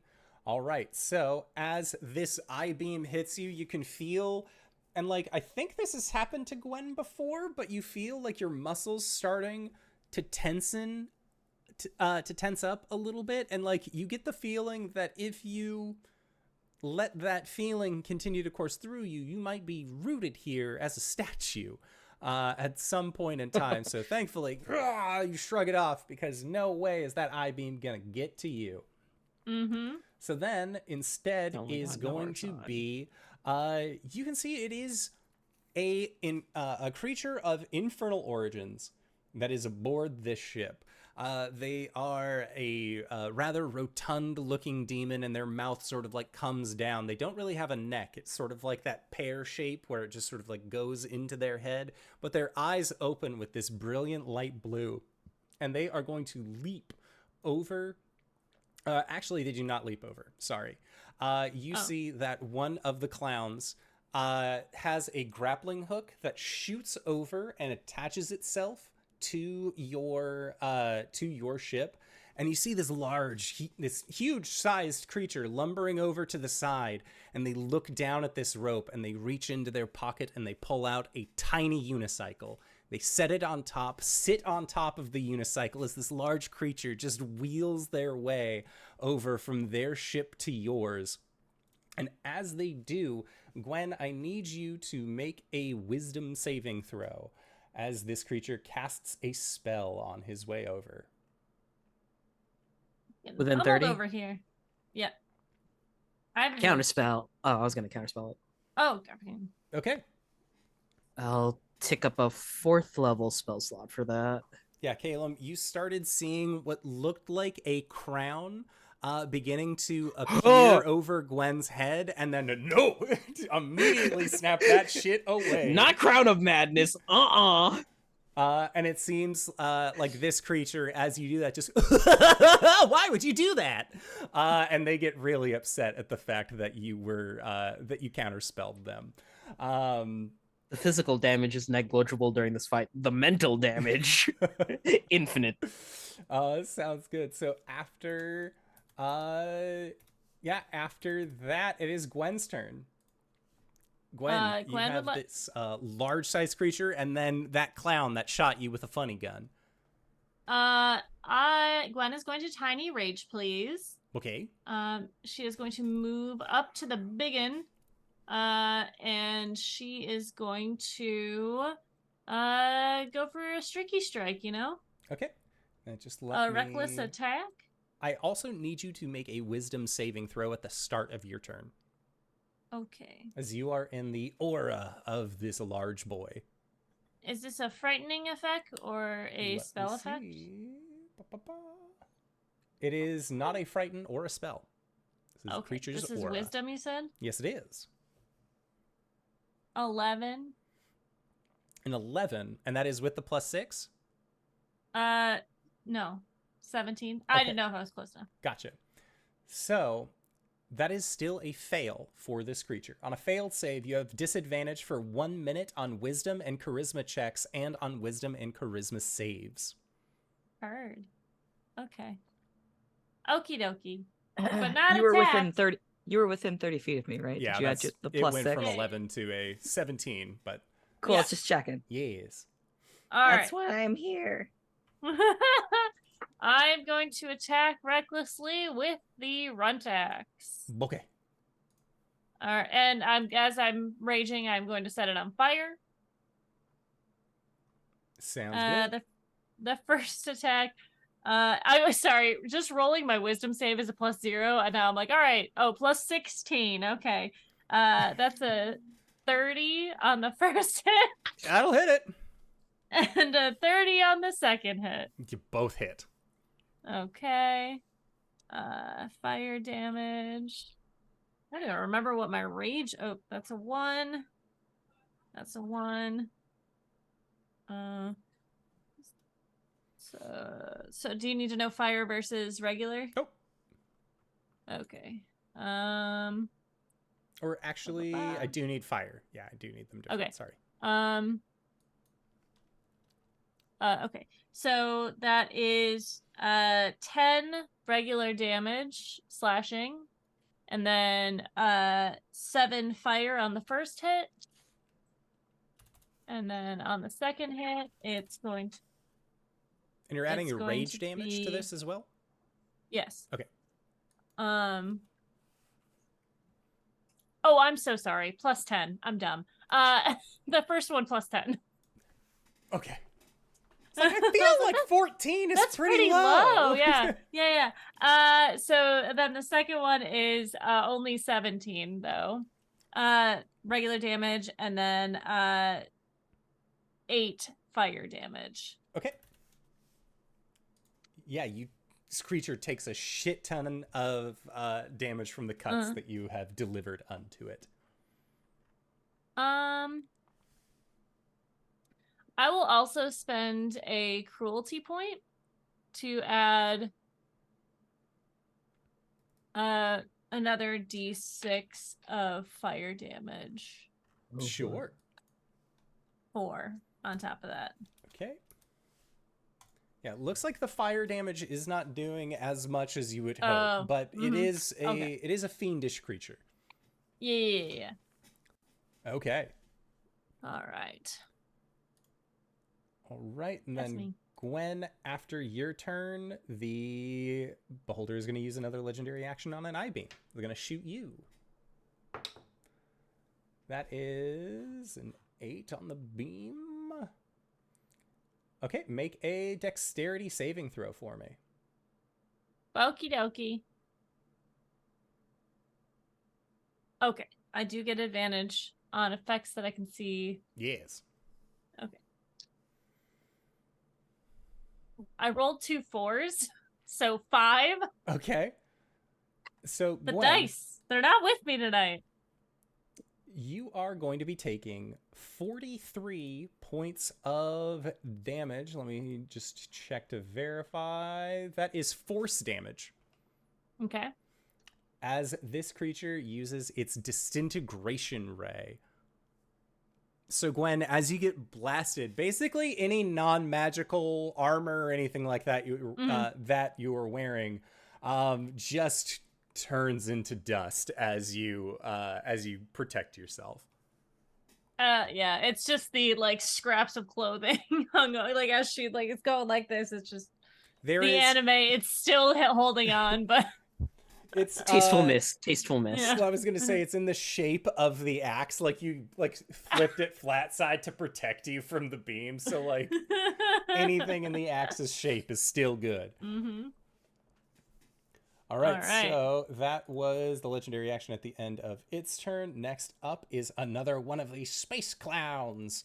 And the space clown is going to come over to your ship, and they are going to shoot at Gwen with their funny gun. They really hate Gwen.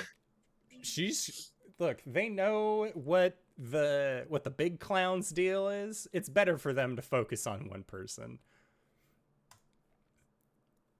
So that is going to be a 13 to hit. That does not hit, surprisingly. Fair enough. As their shot goes a little wide. So they are unable to do this thing. The next up is one of the other biggins, who is here on the deck of the Infinite Jest. And they are going to take a few steps back and then leap from their ship and land onto yours. And you can see that, like, they are dressed for a carnival, but the carnival they are dressed for's theme was blood, and not jokes and goofs, as it seems like this giant is very pissed off. And they are going to go to the first person that they see as part of their forward motion, and they are going to go to Grayskull.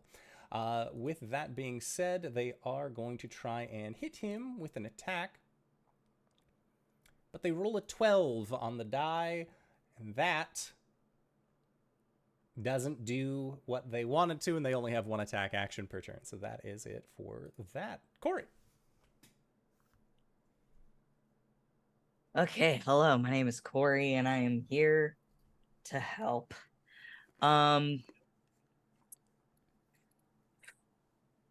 This is the guy that just attacked is like a Ravnica style like jester type, yeah. That is correct. It is a blood fray giant. Would that mean that he's also a fiend? This guy is not. All right, The one that's aggressing on Gwen is very clearly a big-bellied fiend, and the other dude is just a pissed-off giant. Cool. All right, I was just checking. I was curious. I would like to run up to the fiend that Gwen is contending with, which Okay. I imagine I have to deal with an aura of some sort. Yes, make a wisdom saving throw, please.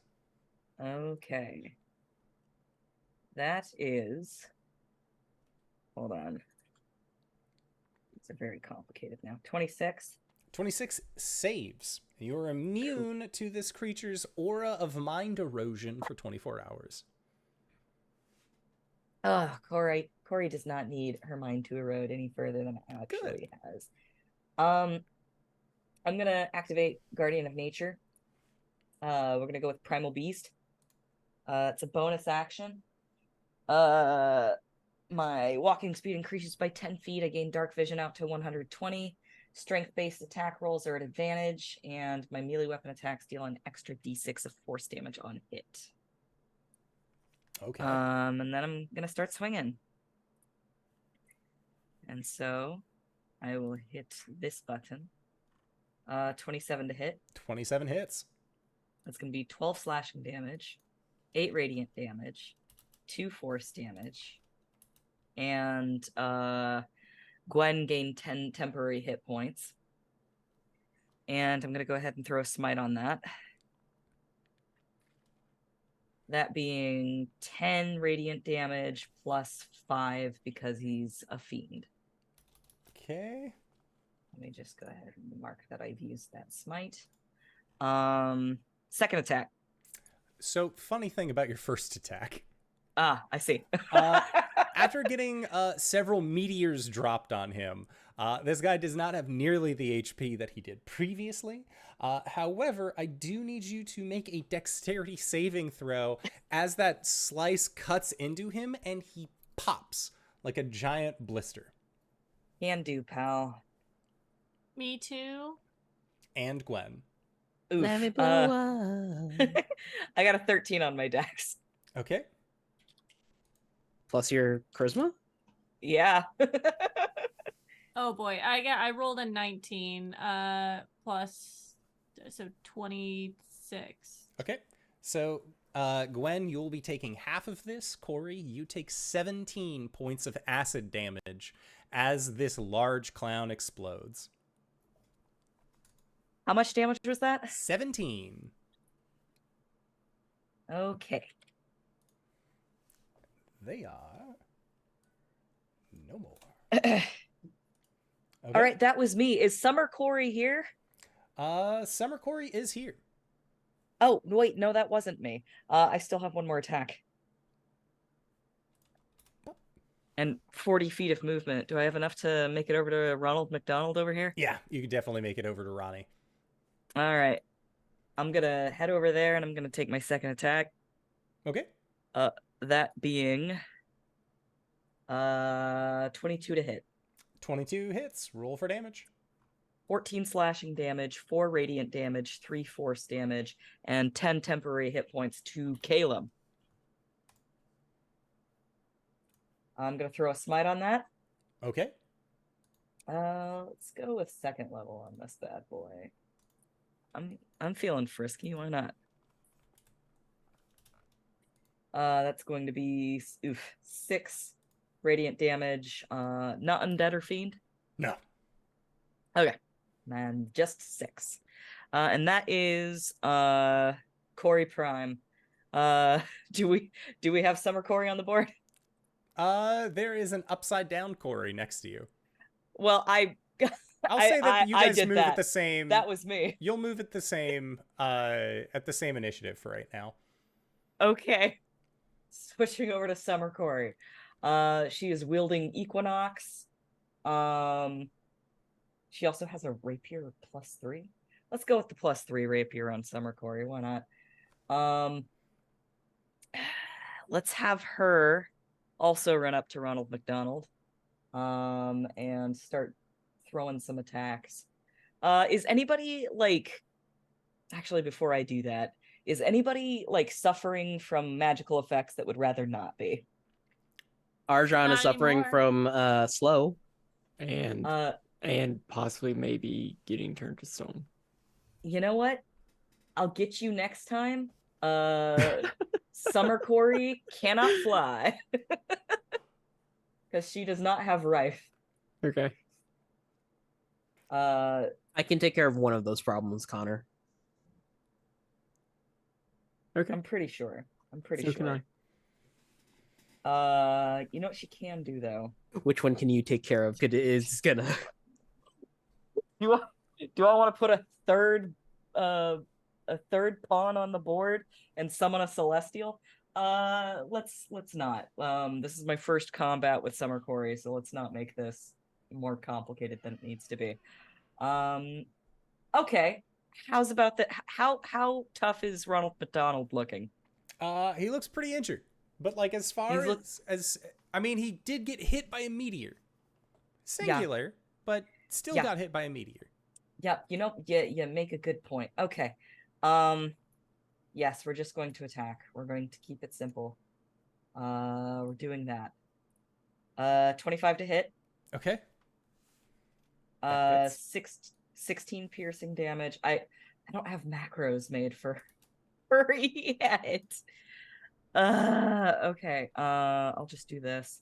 That's 16 piercing damage, 1 radiant damage. And did we ever decide if my seasons can smite? We did not know. Do we want to decide that now? I'll allow it. Oh my god. You have no idea what you're doing. No. Not at all. Okay. Never have. All right, let's do a smite then. 5 extra radiant damage. Maybe it's not so bad. All right, that's no. She has another attack. What am I talking about? Holy shit!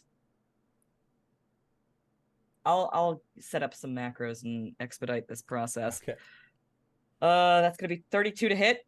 Yeah, that'll hit. 14 piercing damage. 7 radiant damage, and an additional smite, which shall be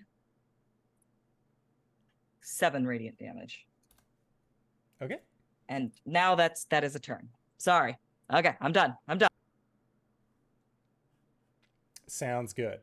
So then that goes to one of the clowns. Arjhan, you are in the sky. Mhm. You're being held. You'd think that one of these clowns might be able to hit you with their ray gun. I believe attacks against me will have advantage. They got a natural 20. So that means you are going to take 16 points of psychic damage. And then I am going to need you to make a wisdom saving throw. Against the spell? It is a ranged spell attack. That is correct. It's from their funny gun.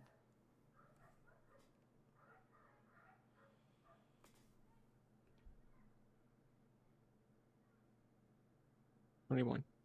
21. Okay. You succeed.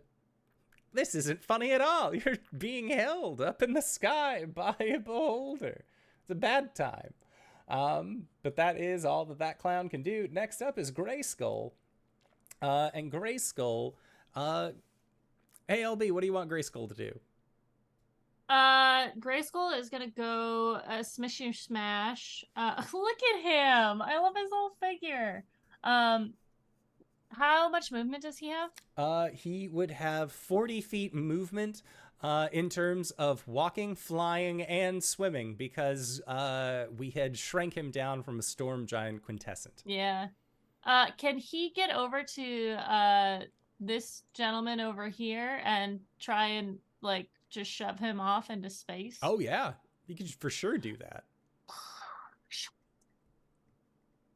That's what I would like him to do. Just like shoulder check the guy into the ether. Would you like to bonus action shove this man? He will take an attack of opportunity from the giant as he runs past him. However, does an 18 hit? That's right. I have him on my character sheet. Grayskull, armor class is 15. Okay. And he is going to take 14 points of bludgeoning damage. Okie dokie. And you hear Grayskull just, ow! Wait. Pain! Yes! Oh, it's been a while. As he gets very excited. So that was Grayskull's turn. Or no, he just ran up. I had attacked him. So he wants to attack a clown? Yeah, you want me to roll this? Yes, please. Okay, so this is going to be just an unarmed strike, right? Mm-hmm. Okay. Jesus Christ. A wind javelin? That hits unerringly. Yeah. So this is just gonna be strength plus proficiency. It's an athletics check, yeah. Okay. All right. Let's go, Grayskull. Oh, that was almost a natural 20, but it's only a 7. It's all right. He defended with acrobatics and got a 7. All right. Wait, needs beats. All right. Wait. So Grayskull, with his strong, is just going to shove this clown out into outer space. Yep, just. I mean, like, since it meets, maybe he just like tipped the railing and is like falling and is under the ship. But he has been pushed off the ship's deck.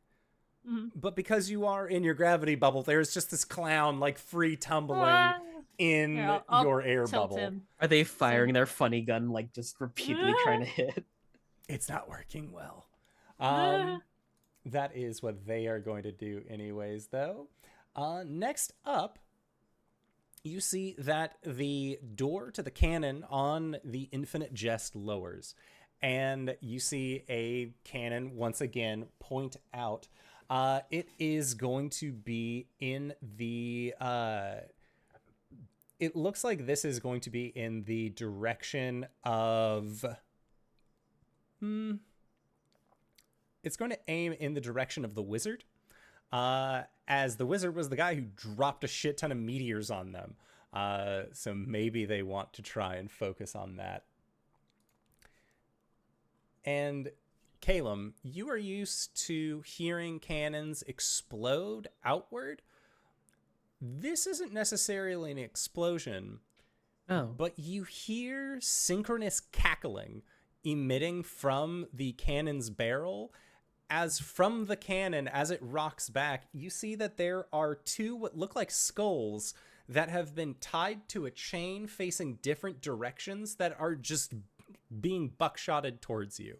As these creatures are going to try and make a combined slam at you. So, the first slam is 13. That is a miss. Second slam. A 21. I will shield that. Already used your reaction on a counterspell. Oh, right. My turn hasn't come up yet. Woof. Okay. Right, so that is going to be for 6 points of bludgeoning damage. Ow. 6 points of fire damage. Then both of these creatures are going to try and spit fire at you as well. With a 21 to hit. That's a hit. 12. And a 7 to hit on the second one. So only one of them is That's a going to get to it. miss. That is going to be for 7 additional points of fire damage. As it shit. looks like they have... Sorry, Yep. Simon. Can you give me the damage again? I apologize. Yeah, let me see here. Boo-boo. I just saw fire resistance. Oh, that's all right. So it was 7 on the first one and 7 on the second one. So you just take 6. 6. Okay, so that is 6 plus... Yeah. Okay. Okay. So as these two are whipped around to hit you, they do. And then they will continue to go as they operate in tandem. And it looks like they whip around as they... grab the wrong thing. They are going to whip around until they are towards the back end of the ship next to Gwen. As they have popped themselves there. Then next up is one of the clowns that has not acted. They are going to try and shoot Arjhan with their funny gun. Let's see it. Boop. That is a 7 to hit. Hello. And yeah, it is a failure by all standards. Next up, Caelum. Arjhan is still stuck as a dragon floating. Okay, which way is the beholder looking? Where's the main eye? The main eye is looking at your ship and sort of scanning. But if you had to give a line, they are looking in Arjhan and Gwen's direction. Okay. And these half moons. Ooh, no, don't move that. These half moons are That what part is of the the ship? shoulder and leg protrusions on your ship. Okay. Knowing what I know about beholders, I'm going to Blessing of the Raven Queen up to our crow's nest. Okay. Cast haste on Arjhan and just duck behind it and hope that the beholder didn't see. Okay, make a stealth check. Ever certain, ever at disadvantage because I'm rocking arm. Oh, okay. If Arjhan is in the anti-magic home, would the spell be able to get to him? Oh, yeah, would I know that?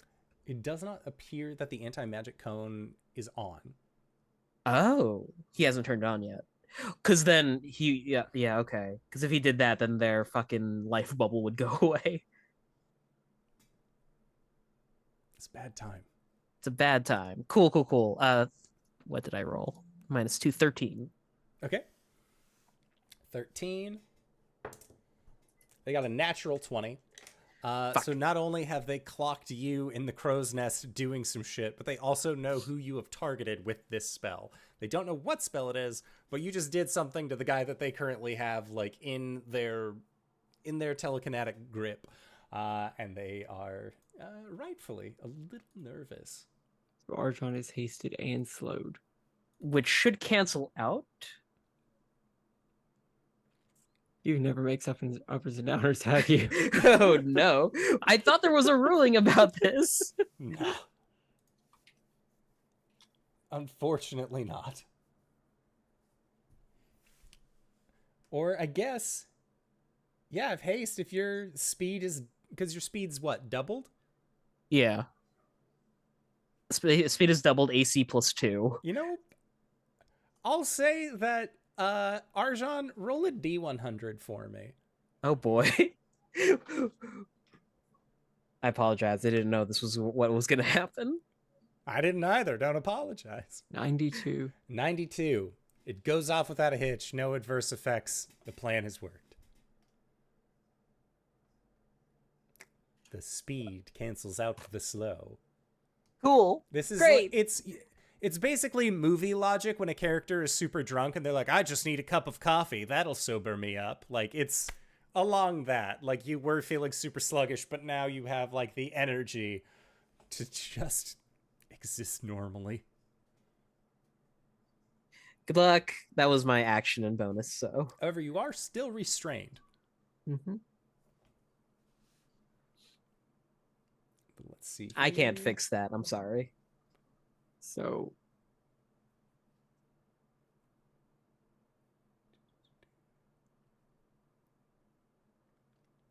what now? All right, so it looks like you are stuck in this until the end of each of your turns, and you end the effect on a success. If you can make a dexterity saving throw. Or no, this is telekinetic. Haha. It's the telekinetic. Let's see here. Until the start of the beholder's next turn, or until the beholder is incapacitated. Captain Teller goes after you, Arjhan. Right. So if you'd like, you could hold your action until you're no longer restrained. Or you can still attack and do other things if you have any ranged options. I have an action. Yep.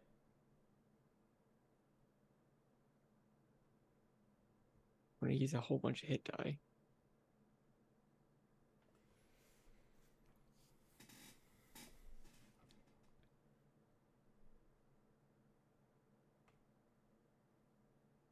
One, two, 3, 4, 5, 6, 7, 8, 9, 10, 11, 12, 13, 14, 15, 16, 17.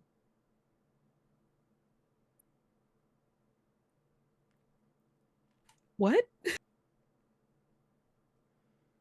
I need to save. I just need time to do it. So I'm gonna take some time to do it. Stop time. Holy shit. I stop. Incredible. As I am hasted and slowed and open my third and fourth and 18th eyes to the And your vast chakras. mysteries of the multiverse. I'm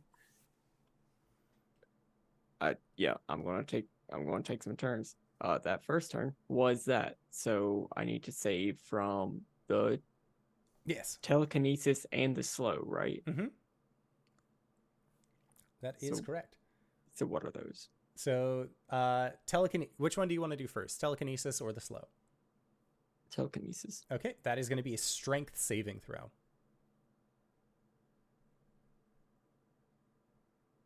15.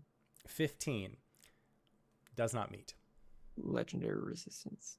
Okay. You're free now. Slow. Slow. That is a dexterity. And I'm no longer restrained. That is correct.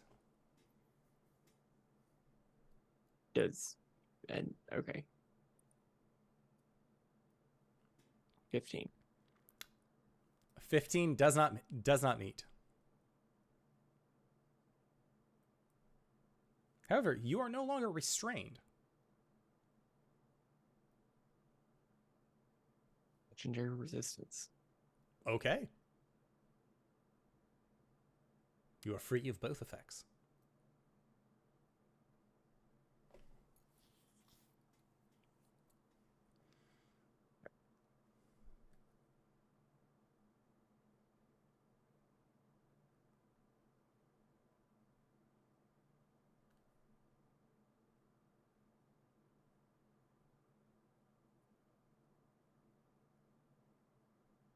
I want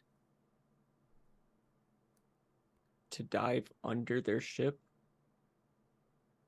and pull it down. Okay. Make a strength check for me.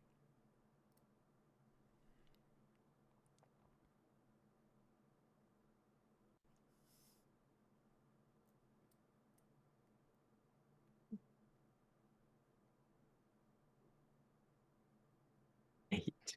An 8. It is hard to grab and pull, and you're like trying to like find a grippy on there other than just like you can sink your claws into it, but as you pull down, there's like parts of the ship are coming out with it.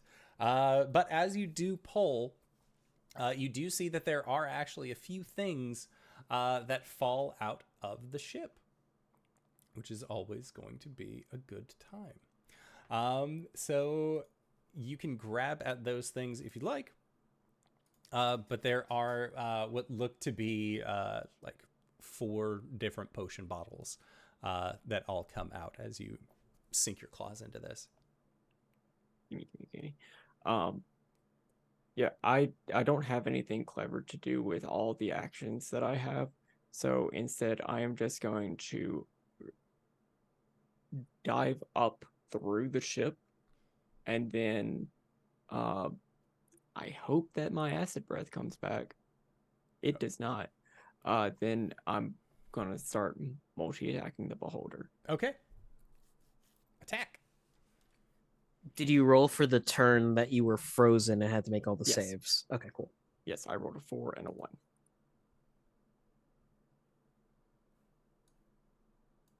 Uh, 1 with a bite and 2 with its claws. Okay. So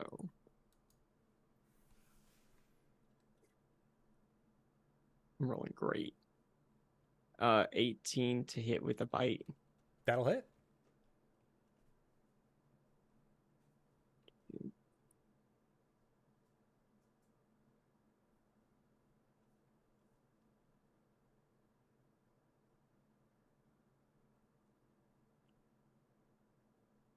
$14 piercing damage. 2 acid damage. Okay. And then did I make a? I sure didn't.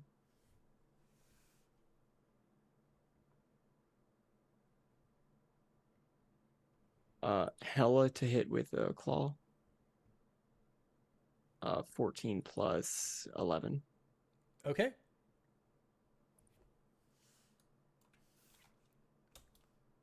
Or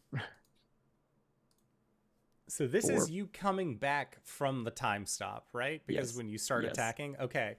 Yes. So your 10 second points of claw slashing attack, damage. your second claw attack does not need to go towards the beholder, I'll Okay. let you know that right now. There is another clown that's right next to you if you want. But the 10 second... points of slashing damage. 10 points? Okay. And third one, 13. Okay. 13 to hit the clown? Sure. Okay. That hits. For 15 points. Okay, so what does it look like when you, like to the rest of the group, when you stop time and then reappear to shred this beholder? Like, what is the visual change that they see? Like, Arjhan was there. And then the ship burst open. And Arjhan is just tearing through clowns. The acid is getting all over him, which doesn't phase Arjhan as a adult black dragon. Yeah, he's just going. Yeah. Okay.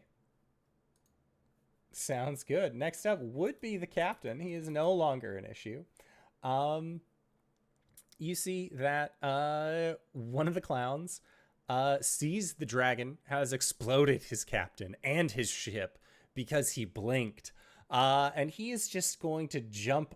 He's going to do like a pointed swan dive off the side of the ship. And you see him doing the like full frog stroke towards the bubble that is at this side. It looks like he would rather take his chances free floating in the astral sea than deal with this at all.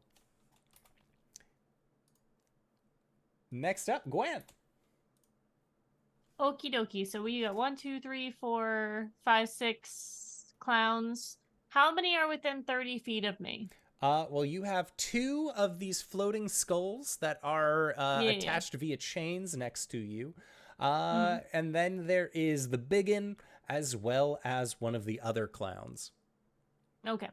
Okay, why not? Well, Gwen is going to go ahead and just use the blessing of Talos for the first time.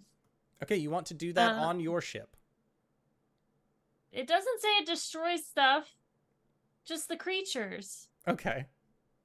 Does it destroy stuff? It is a destructive wave as its name. Well, that's not. It doesn't say that in the text, so maybe I won't do that. Maybe I got the dice ready and everything. What? Gwen, at the start of your turn, you're raging, correct? Correct. Have you taken any damage? Yeah. Okay. So there was a note that was on your character sheet from a long time ago. I was looking for that. That was next time that you rage, let the DM know. Okay, that's it, yeah. So Gwen, at the start of your turn, while you were raging, having taken this damage, you feel lightning running through your veins. Quite literally, in fact, because when you look down at all of the cuts and scrapes that you have taken, you watch as your skin begins to knit together. Oh. So at the beginning of your turn, while you are raging, you are going to be gaining some HP. It is going to be equal to, at this point, it is going to be 2d6 plus half your barbarian level. Damn. So 2d6 plus 10. Every turn you get that back while you're raging. Dang. Okay. I remembered that from a while ago, and I was just looking through my stuff, and I'm like, I don't remember. I don't see it. I don't know what's happening. But yes. Okay. Cool. I will do that. But I will also recklessly attack. First the Scully on the left. Okay. Oh, that's a natural 20, baby! Oh boy. Okay. I'm gonna go ahead and roll damage on that first. Okay. Because I have brutal critical, which means I add another D12, I think.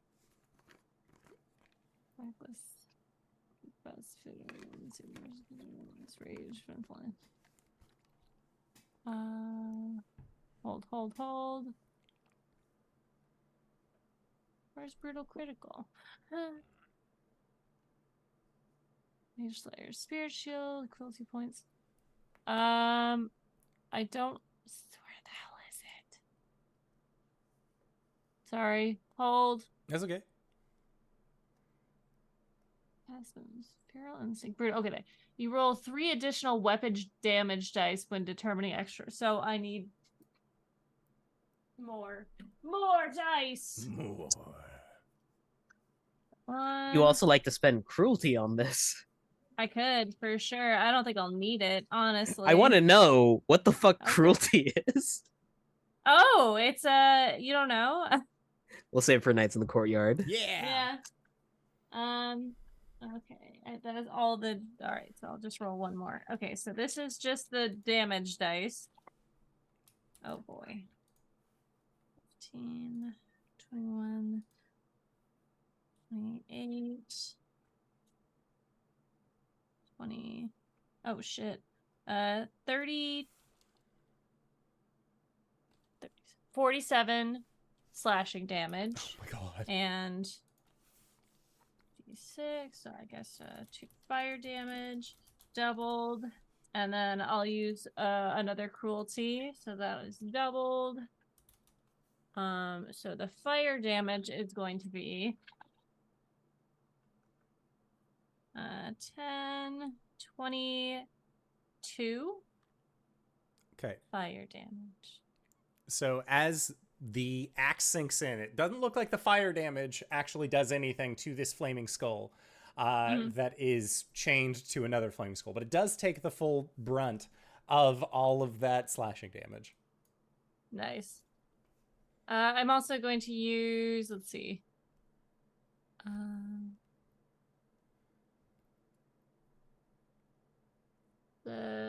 You can use cruelty under any of the following circumstances. So I'm going to use another one to when you score a critical hit, spend 1 cruelty die to gain temporary hit points equal to the roll. So that was 6. And then I'm gonna roll. You said 2d6 to gain. That is correct. 2d6 2d6 plus half your barbarian level. Oh shit. Okay. That's gonna be 11, so 21 healing. And then another attack. That's so many dice out. I haven't rolled dice like this in years. That is a 29 to hit. Okay, that'll hit. Will it? Okay. Fire damage does nothing? Fire damage does nothing. Okay. So that's 25. Okay. So Gwen, Slashing. as the second slash comes into this thing, you chipped off a huge chunk of its face in the first hit. Second attack comes through. You clean the face in twain, and as the bottom half lowers, you hear a ha ha ha! I need you to make a dexterity save for me as this creature explodes upon its death. Okay. I within the Cori aura. You are in the Cori aura. Remember, Okay, you're so also that's- rolling at advantage because danger Yep. sense. Cool. Yep. That's 18. Aurora Coriolis, am I right? Boo. Boo. Okay, so you said 18? Yep. Okay, sounds good. So you are going to be taking half of 24 points of fire damage as this thing explodes. However, because it is a siege monster, that damage is going to come through on your ship, as your ship takes a Okay. total of 48 points of damage. All right. Uh-oh. That's all right. Your ship has plenty of health. Yeah. Who's she's tracking fine. ship damage? I'll do it for right now. Okay. I know I have something for if I kill. I haven't had to fight with Gwen in years. If I kill something, I can cleave, I think. Make an attack at another creature. Yeah. That's great weapon master. There it is. But on your turn, when you score a critical hit, no, before you make an immediate weapon attack. No, it's not great weapon master. It's in Savage attacker. Nope. Who knows? Anyways, who knows? I know I saw it. I have so many things now. I'll look it up for next time. Yeah, that's fine. But yes, cool. Thank you. I'm done. Okay, sounds good. You know what? I can't. I was gonna say I was like, oh, I'll just action search, but I can't do that anymore. Okay, so next up is the clown that got thrown off into space.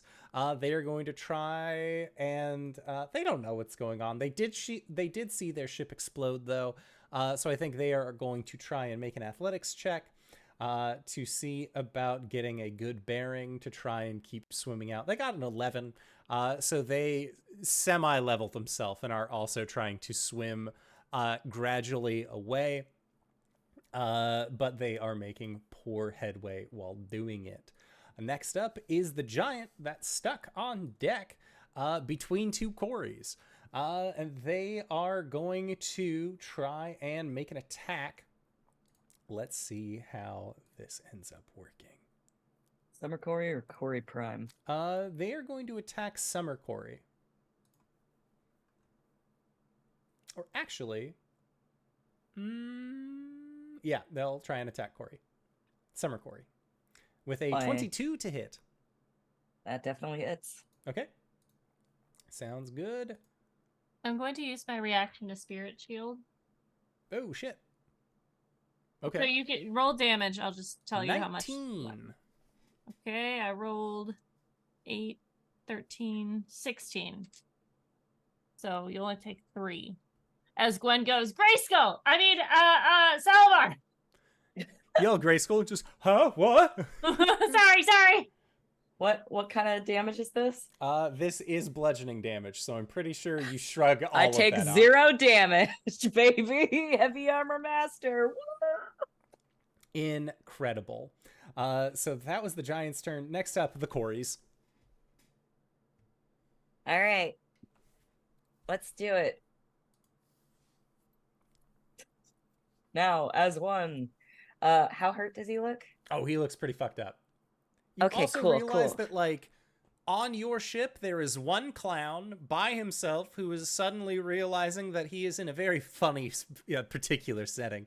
A giant, and then a skull that exploded, and it looks like its partner skull has, like, this chain extending down from it, not exploded. Okay. 25 to hit. Okay, 25 hits. 10 slashing damage, 2 radiant, 5 force. Okay. This is on the giant. Here comes a smite. Let's go with third, why not? 12 radiant damage. Okay, that beats its 10 hit points. Oh dang. So Okay. the giant goes down. Okay. So okay, funny clown. Cori in her primal guardian state advances on him on all fours. 25 to hit. Okay, 25 hits. 17 slashing damage, 1 radiant, 1 force. Okay.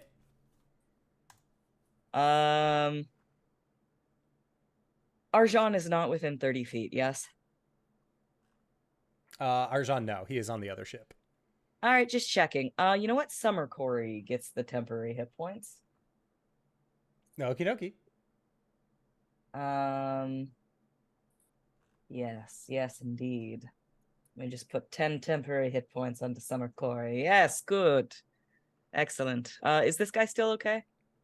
He looks pretty injured at this Pretty point. fucked up? Yeah. Pretty fucked up. Cool.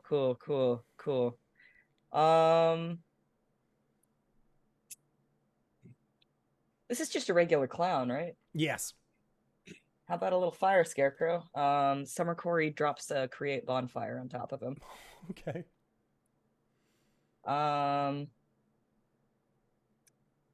He must make a dexterity saving throw. That's a 19.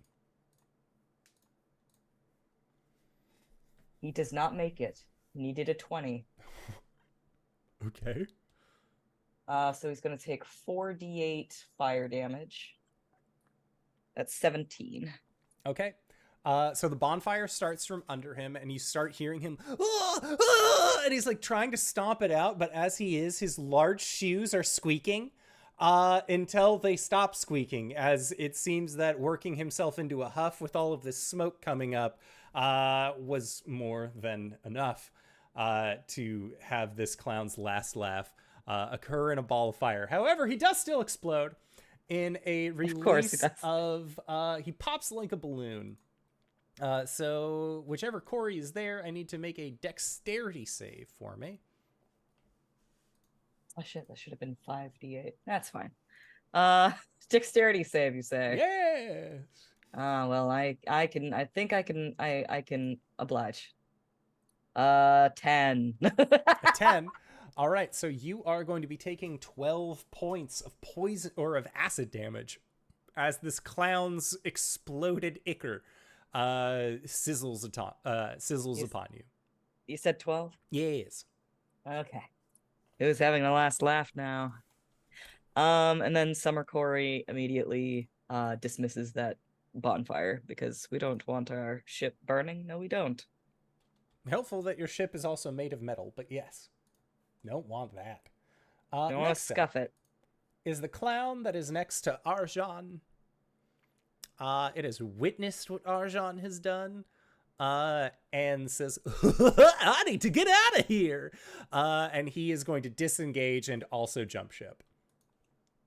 This doesn't look like a time for clowning around. Woohoo! Yes. So he is weak, off to the edge of the ship and then just dives off. Not interested in pursuing combat. Would rather try the depths of space as a floating clown. Because then at least he gets to die on his terms. Mom was right. I should have been a mime. Next up is Gray Skull. And honestly, all that's left is the one clown, is the one murder comet that is still here with the chain exuding out of the side. So I think between your group, you would be able to dispatch. Yeah, just a wind javelin. And we will say that the wind javelin will be able to pierce it and pop it to the back of the ship, so that way it's no longer dealing damage when it explodes, which it does. When it does explode, you see that there is a set of shackles that seem to be free-floating in the dust and debris of where this clown was, and in the wreckage of the Infinite Jest. Not only was Arjhan able to find those 4 potions, but you also find a rather nice, rather beautiful-looking crystal ball. Now, as to what it does, we will find out next time when we start. I get to ponder the orb next time? You might get to ponder the orb next time. And with that, that's our show. Thank you to everybody who decided to stop by. I had a blast finally returning to play these wonderful characters. But I always have a blast whenever these folks are on the show. Hey, RJ, where can we find you? What do you do? Hey, everybody. My name is RJ, and you can catch me at RJustice282 on Twitter and Twitch and Blue Sky. I keep forgetting about that. Other than that, catch me over at The Hype Goblins this Thursday for another D&D 5e homebrew campaign where we're using all third-party content, and Levi can attest, it's a blast. We're going to have a dinner with a mayor who has a Ryan Seacrest smile in the uncanny valley to match. Saturdays over at GGK where we do Blades in the Dark. There was a big reveal about my character that everyone didn't see coming. I think, maybe. We'll figure it out. Finally, Sundays over at the Hype Goblins once again in the AM for Pathfinder, where we are traveling. It's traveling. That's me, DanaeGator.com. Hello, everybody. I'm LBHackEmUp. You can find me at LBHackEmUp on the Twitches and all of the socials. I have all of them. I was wrong. It was Great Weapon Master. I stopped reading at the first bit and didn't continue. That was my bad. But also, don't touch the Palantir. We've learned this. We know this. But the next time that I'm going to be live is on Friday. Lauren and I will be playing some games. We might have a special guest this week, or we might be doing Baldur's Gate, or Dead Space, depending on how awake we are. And then we are starting our Alien RPG game on Sunday, where we are space colonists who are going to a new planet. I get to play the straight comedy, also probably, well, you'll learn things about him, officer. And on tomorrow at noon, I will be posting the first episode of my first podcast, actual play of a Monster of the Week game with Ted from Nerd Immersion, Taryn, aka Destructo Boy, and Josiah, aka Dungeon Dad. I've added sound effects and all that sort of stuff. It's a labor of love. I very much enjoy doing it. It's just very time consuming, and I've messed up. I accidentally deleted 2/3 of it, so we're working on it. The other 2 episodes should be up in a week. But yeah, check that out tomorrow. I'll post it on the Twitters or X, and all the other socials. So yeah, that's me, JanaeKeener.com. Boy, I'm Cyber. I'm here on Mondays. Eventually, I will find another game to stream on twitch.tv/CyberWolf1. That's it. JanaeKeener.com. Speaking of DanaeKeener.com, hi everybody, I'm Danae Keener. You can find me at DanaeKeener.com. I do nerdy drawings, mostly related to D&D and a lot of things on this channel. So go and check it out, DanaeKeener.com. And if you've made it this far, you probably already know who I am, but if you don't, hey Acorns, what's up? It's me, your buddy, your pal, your friend, the Indoor Adventurer, the showrunner here at twitch.tv/Indoor Adventures. We do shows like this on Mondays at 5:30 p.m. Pacific Standard Time, and Sundays, sometimes. I say sometimes because our Apocalypse Keys game has had the frequency of our Four Keeps game for the last little bit, so hopefully we play this week. I don't know if we do or not.